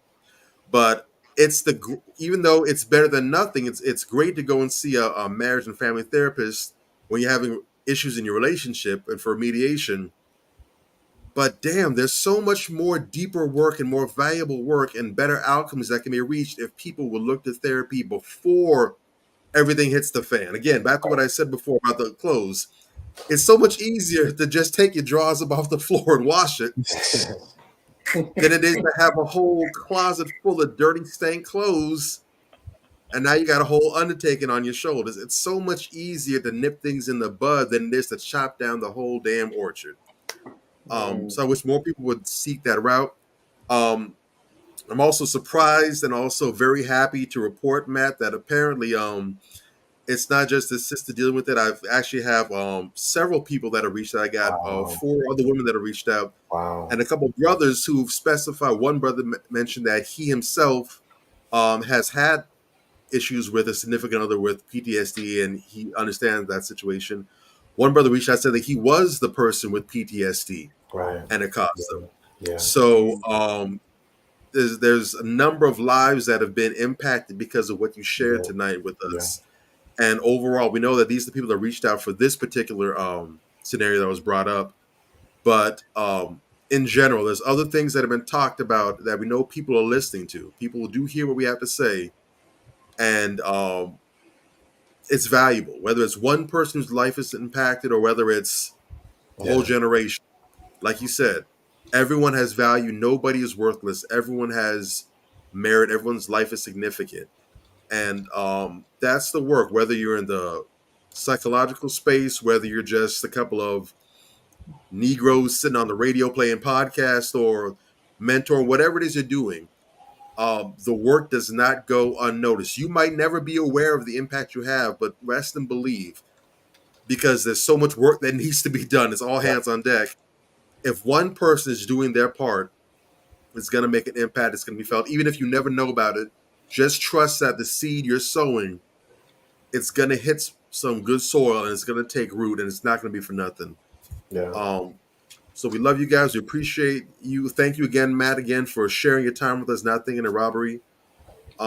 Everybody, you know where to find us. Like, share, subscribe. We'll be here next week, same time, same place. Brother Matt won't. He's out here on a world tour. He's conquering the known galaxy in the name of mental health and wellness. Real talk. Out, get a hold of him. Bang his line. Give him some workload. Right. Let Tell him Manifestation sent help you. Yourself. Mm-hmm. Tell him Manifestation sent you. You know, Matt, if we have you on here a third time, at some point we got to work out some kind of discount. They send me the password. Yeah, man. Usually when people get referred to me, they usually get a discount. When I get referrals from a specific stream, if you guys refer people to me, then we can work on something where if they come from your platform, then I'll give them a discount on that cost. Right. I want to definitely take that on. And I also want to say this, I love the spirit of, giving. I love to make sure that our community has access. And so to your community, 2 things is definitely follow me. My content is very intimate. I show my life in ways that I want to expose my life. I don't expose everything, but I want what I let out intentionally to invite people in to the frequency that my wife, my family and I, we share, right? We live. And so there's that. But there's also, great content as far as messaging, sharing, value, and sharing from the perspective of a Black father, male, husband, and so forth. Right, there's that. And then the other part that you guys kept on saying is, yes, man, invest in yourself. What I love to tell people is that you're not paying. This is not money that you're giving to me. You're actually depositing this money in your future account, right? You're putting deposits in a future state that is healthier than you're receiving right now, right? You know how you put money away for college. You're then now putting finances aside to then balance something that can give to so many generations ahead. Listen, not in a millionaire years would I think that I'd have a family this size. And then to think about my grandkids. My mind is so clear right now. I can start to think about my grandkids, specifically my son's kids. You know, I can think about my daughter's kids too. They're older, of course, but I have the clarity of mind to want to be here because of how safe I know I am right now mentally. These are the investments that I'm talking about. I put in that work to get to where I can want to be there in the future because I see it's safe, nice, healthy, and that comes from having a clear mind. So make that investment. It doesn't have to be with me. I'm not for everybody, but whoever you decide to, don't settle unless they're working towards your good. If they're not for you, they're not for you as well. And you know, I also have music. I also have books. I wrote children's books as well.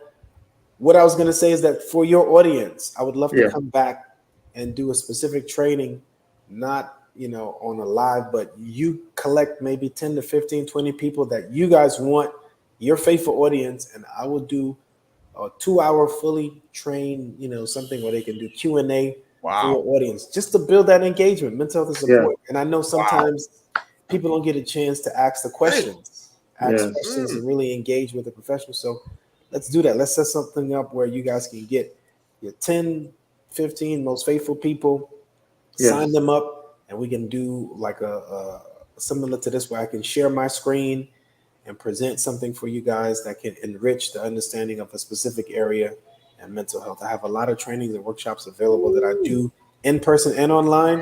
I'd love to give your audience one of those opportunities to just have access to one of those as well. Wow. Oh, man. Thank you. That's love. This is because I appreciate you guys. You guys don't think the work that you guys do is unnoticed as well. You guys create spaces where these conversations can be had.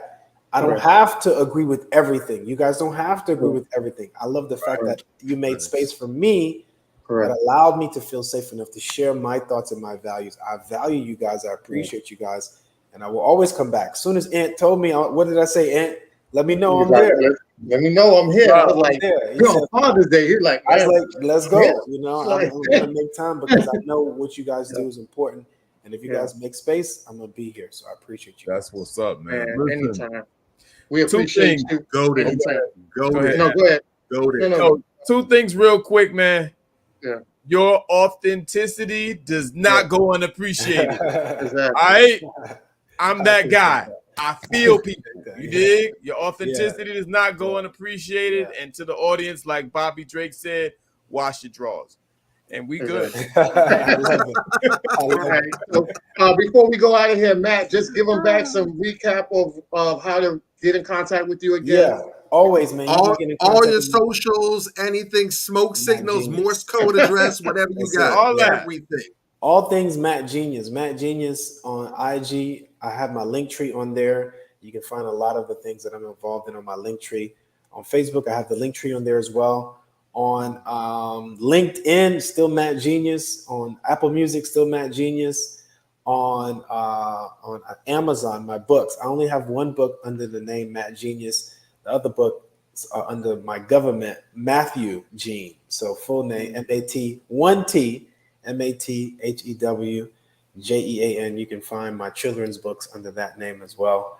There you go. I think he's trying to show it right there. There you go, right there. You can find the books on Amazon. You can find the music on YouTube, and all of it, of course, is the same frequency, man. I'm going to talk about myself, my family, and the things that I love, things that I'm passionate about. It's going to be safe for the kids and for the adults to listen. It's going to be entertaining and so forth. It's going to be a different frequency. It's not going to be for everybody, what I'd say. But I love what I do. I'm passionate about what I do. If you did not get a chance to ask a question, I know these platforms don't really give us some chance. hit me up in the DM. I love people coming to my DM asking questions about mental health or anything like that. I'll try to get back to you in at least 24 hours as the time permit. But ask these questions, man. I love the fact that, Bobby, you had people, commenting and sending in questions. It's the same thing. If they know I'm coming, have the questions ready. If they can't get the questions here, just send them to me directly. I'll see how I can answer their questions. I don't know when they're ready. Okay. And Major, I appreciate that too, man. I felt your authenticity from day one. You know what I'm saying? I know this brother. I love his energy, and I rock with you, man, all day. Appreciate that. That's definitely. I also have a lot of Matt Jeanius catalog on my More Empowerment Radio. I will be my goal is by the beginning of next year to start a radio show, a morning radio show, and have a lot of his music playing in the morning, because his music is phenomenal.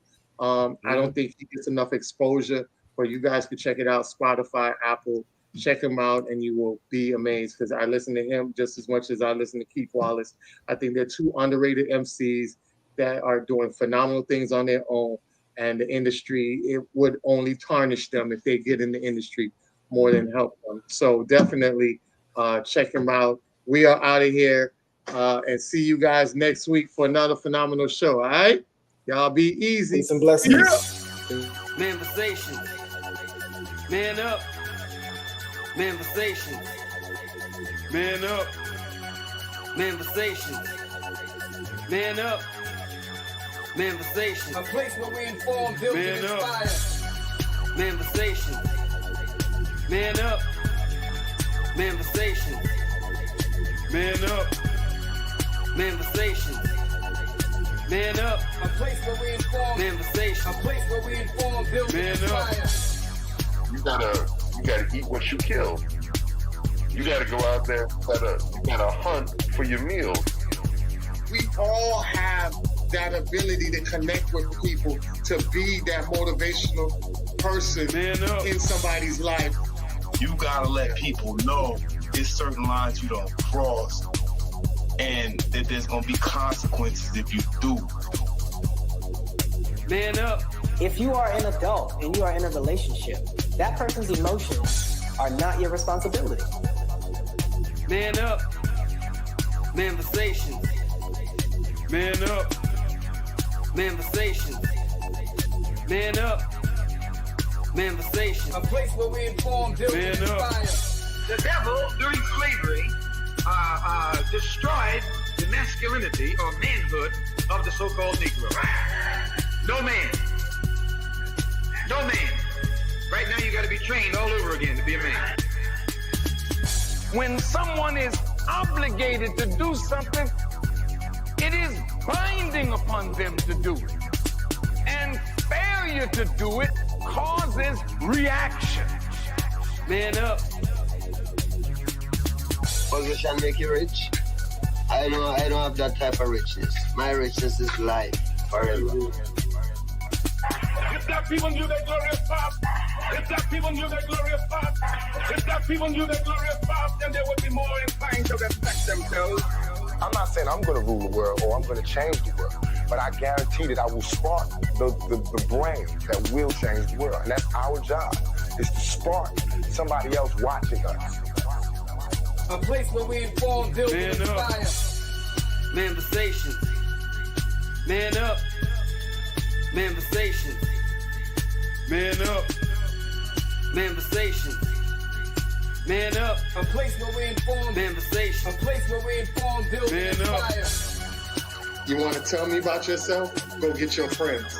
I'll tell you who you are based on who your friends are. Don't just live and die. That's an ugly existence. Make your life matter. Make your life count. Live a life where people can actually mourn you for the things you left behind, not just because you were around and existed. We need strong black nuclear family. Yes. That's what it is.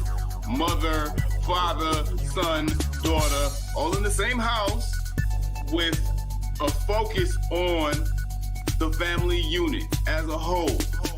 We had Tulsa, Atlanta, New Jersey, Detroit. We had Rosewood. We had Black Wall Streets all over. The Republicans aren't for us, but the Democrats aren't for us either. And we should have no alliance to any political party. We only have alliance to what is in our own best A interest. place where we inform, build, and inspire. Manifestation. Man up. Manifestation. Man up. Manifestation. Man up. A place where we inform. Manifestation. A place where we inform, build, and Man up. inspire. At the end of the day, as men in the community, we Man must up. stand together and be counted because people look to us for guidance, leadership, Man and up. protection. And if we are not about that business, we are not on our job. Man up. Here we have grown-ass man conversations in the spirit of that purpose. Man up. Anthony Malcolm, Bobby Drake, Major Gage. Man up. We are. This is Man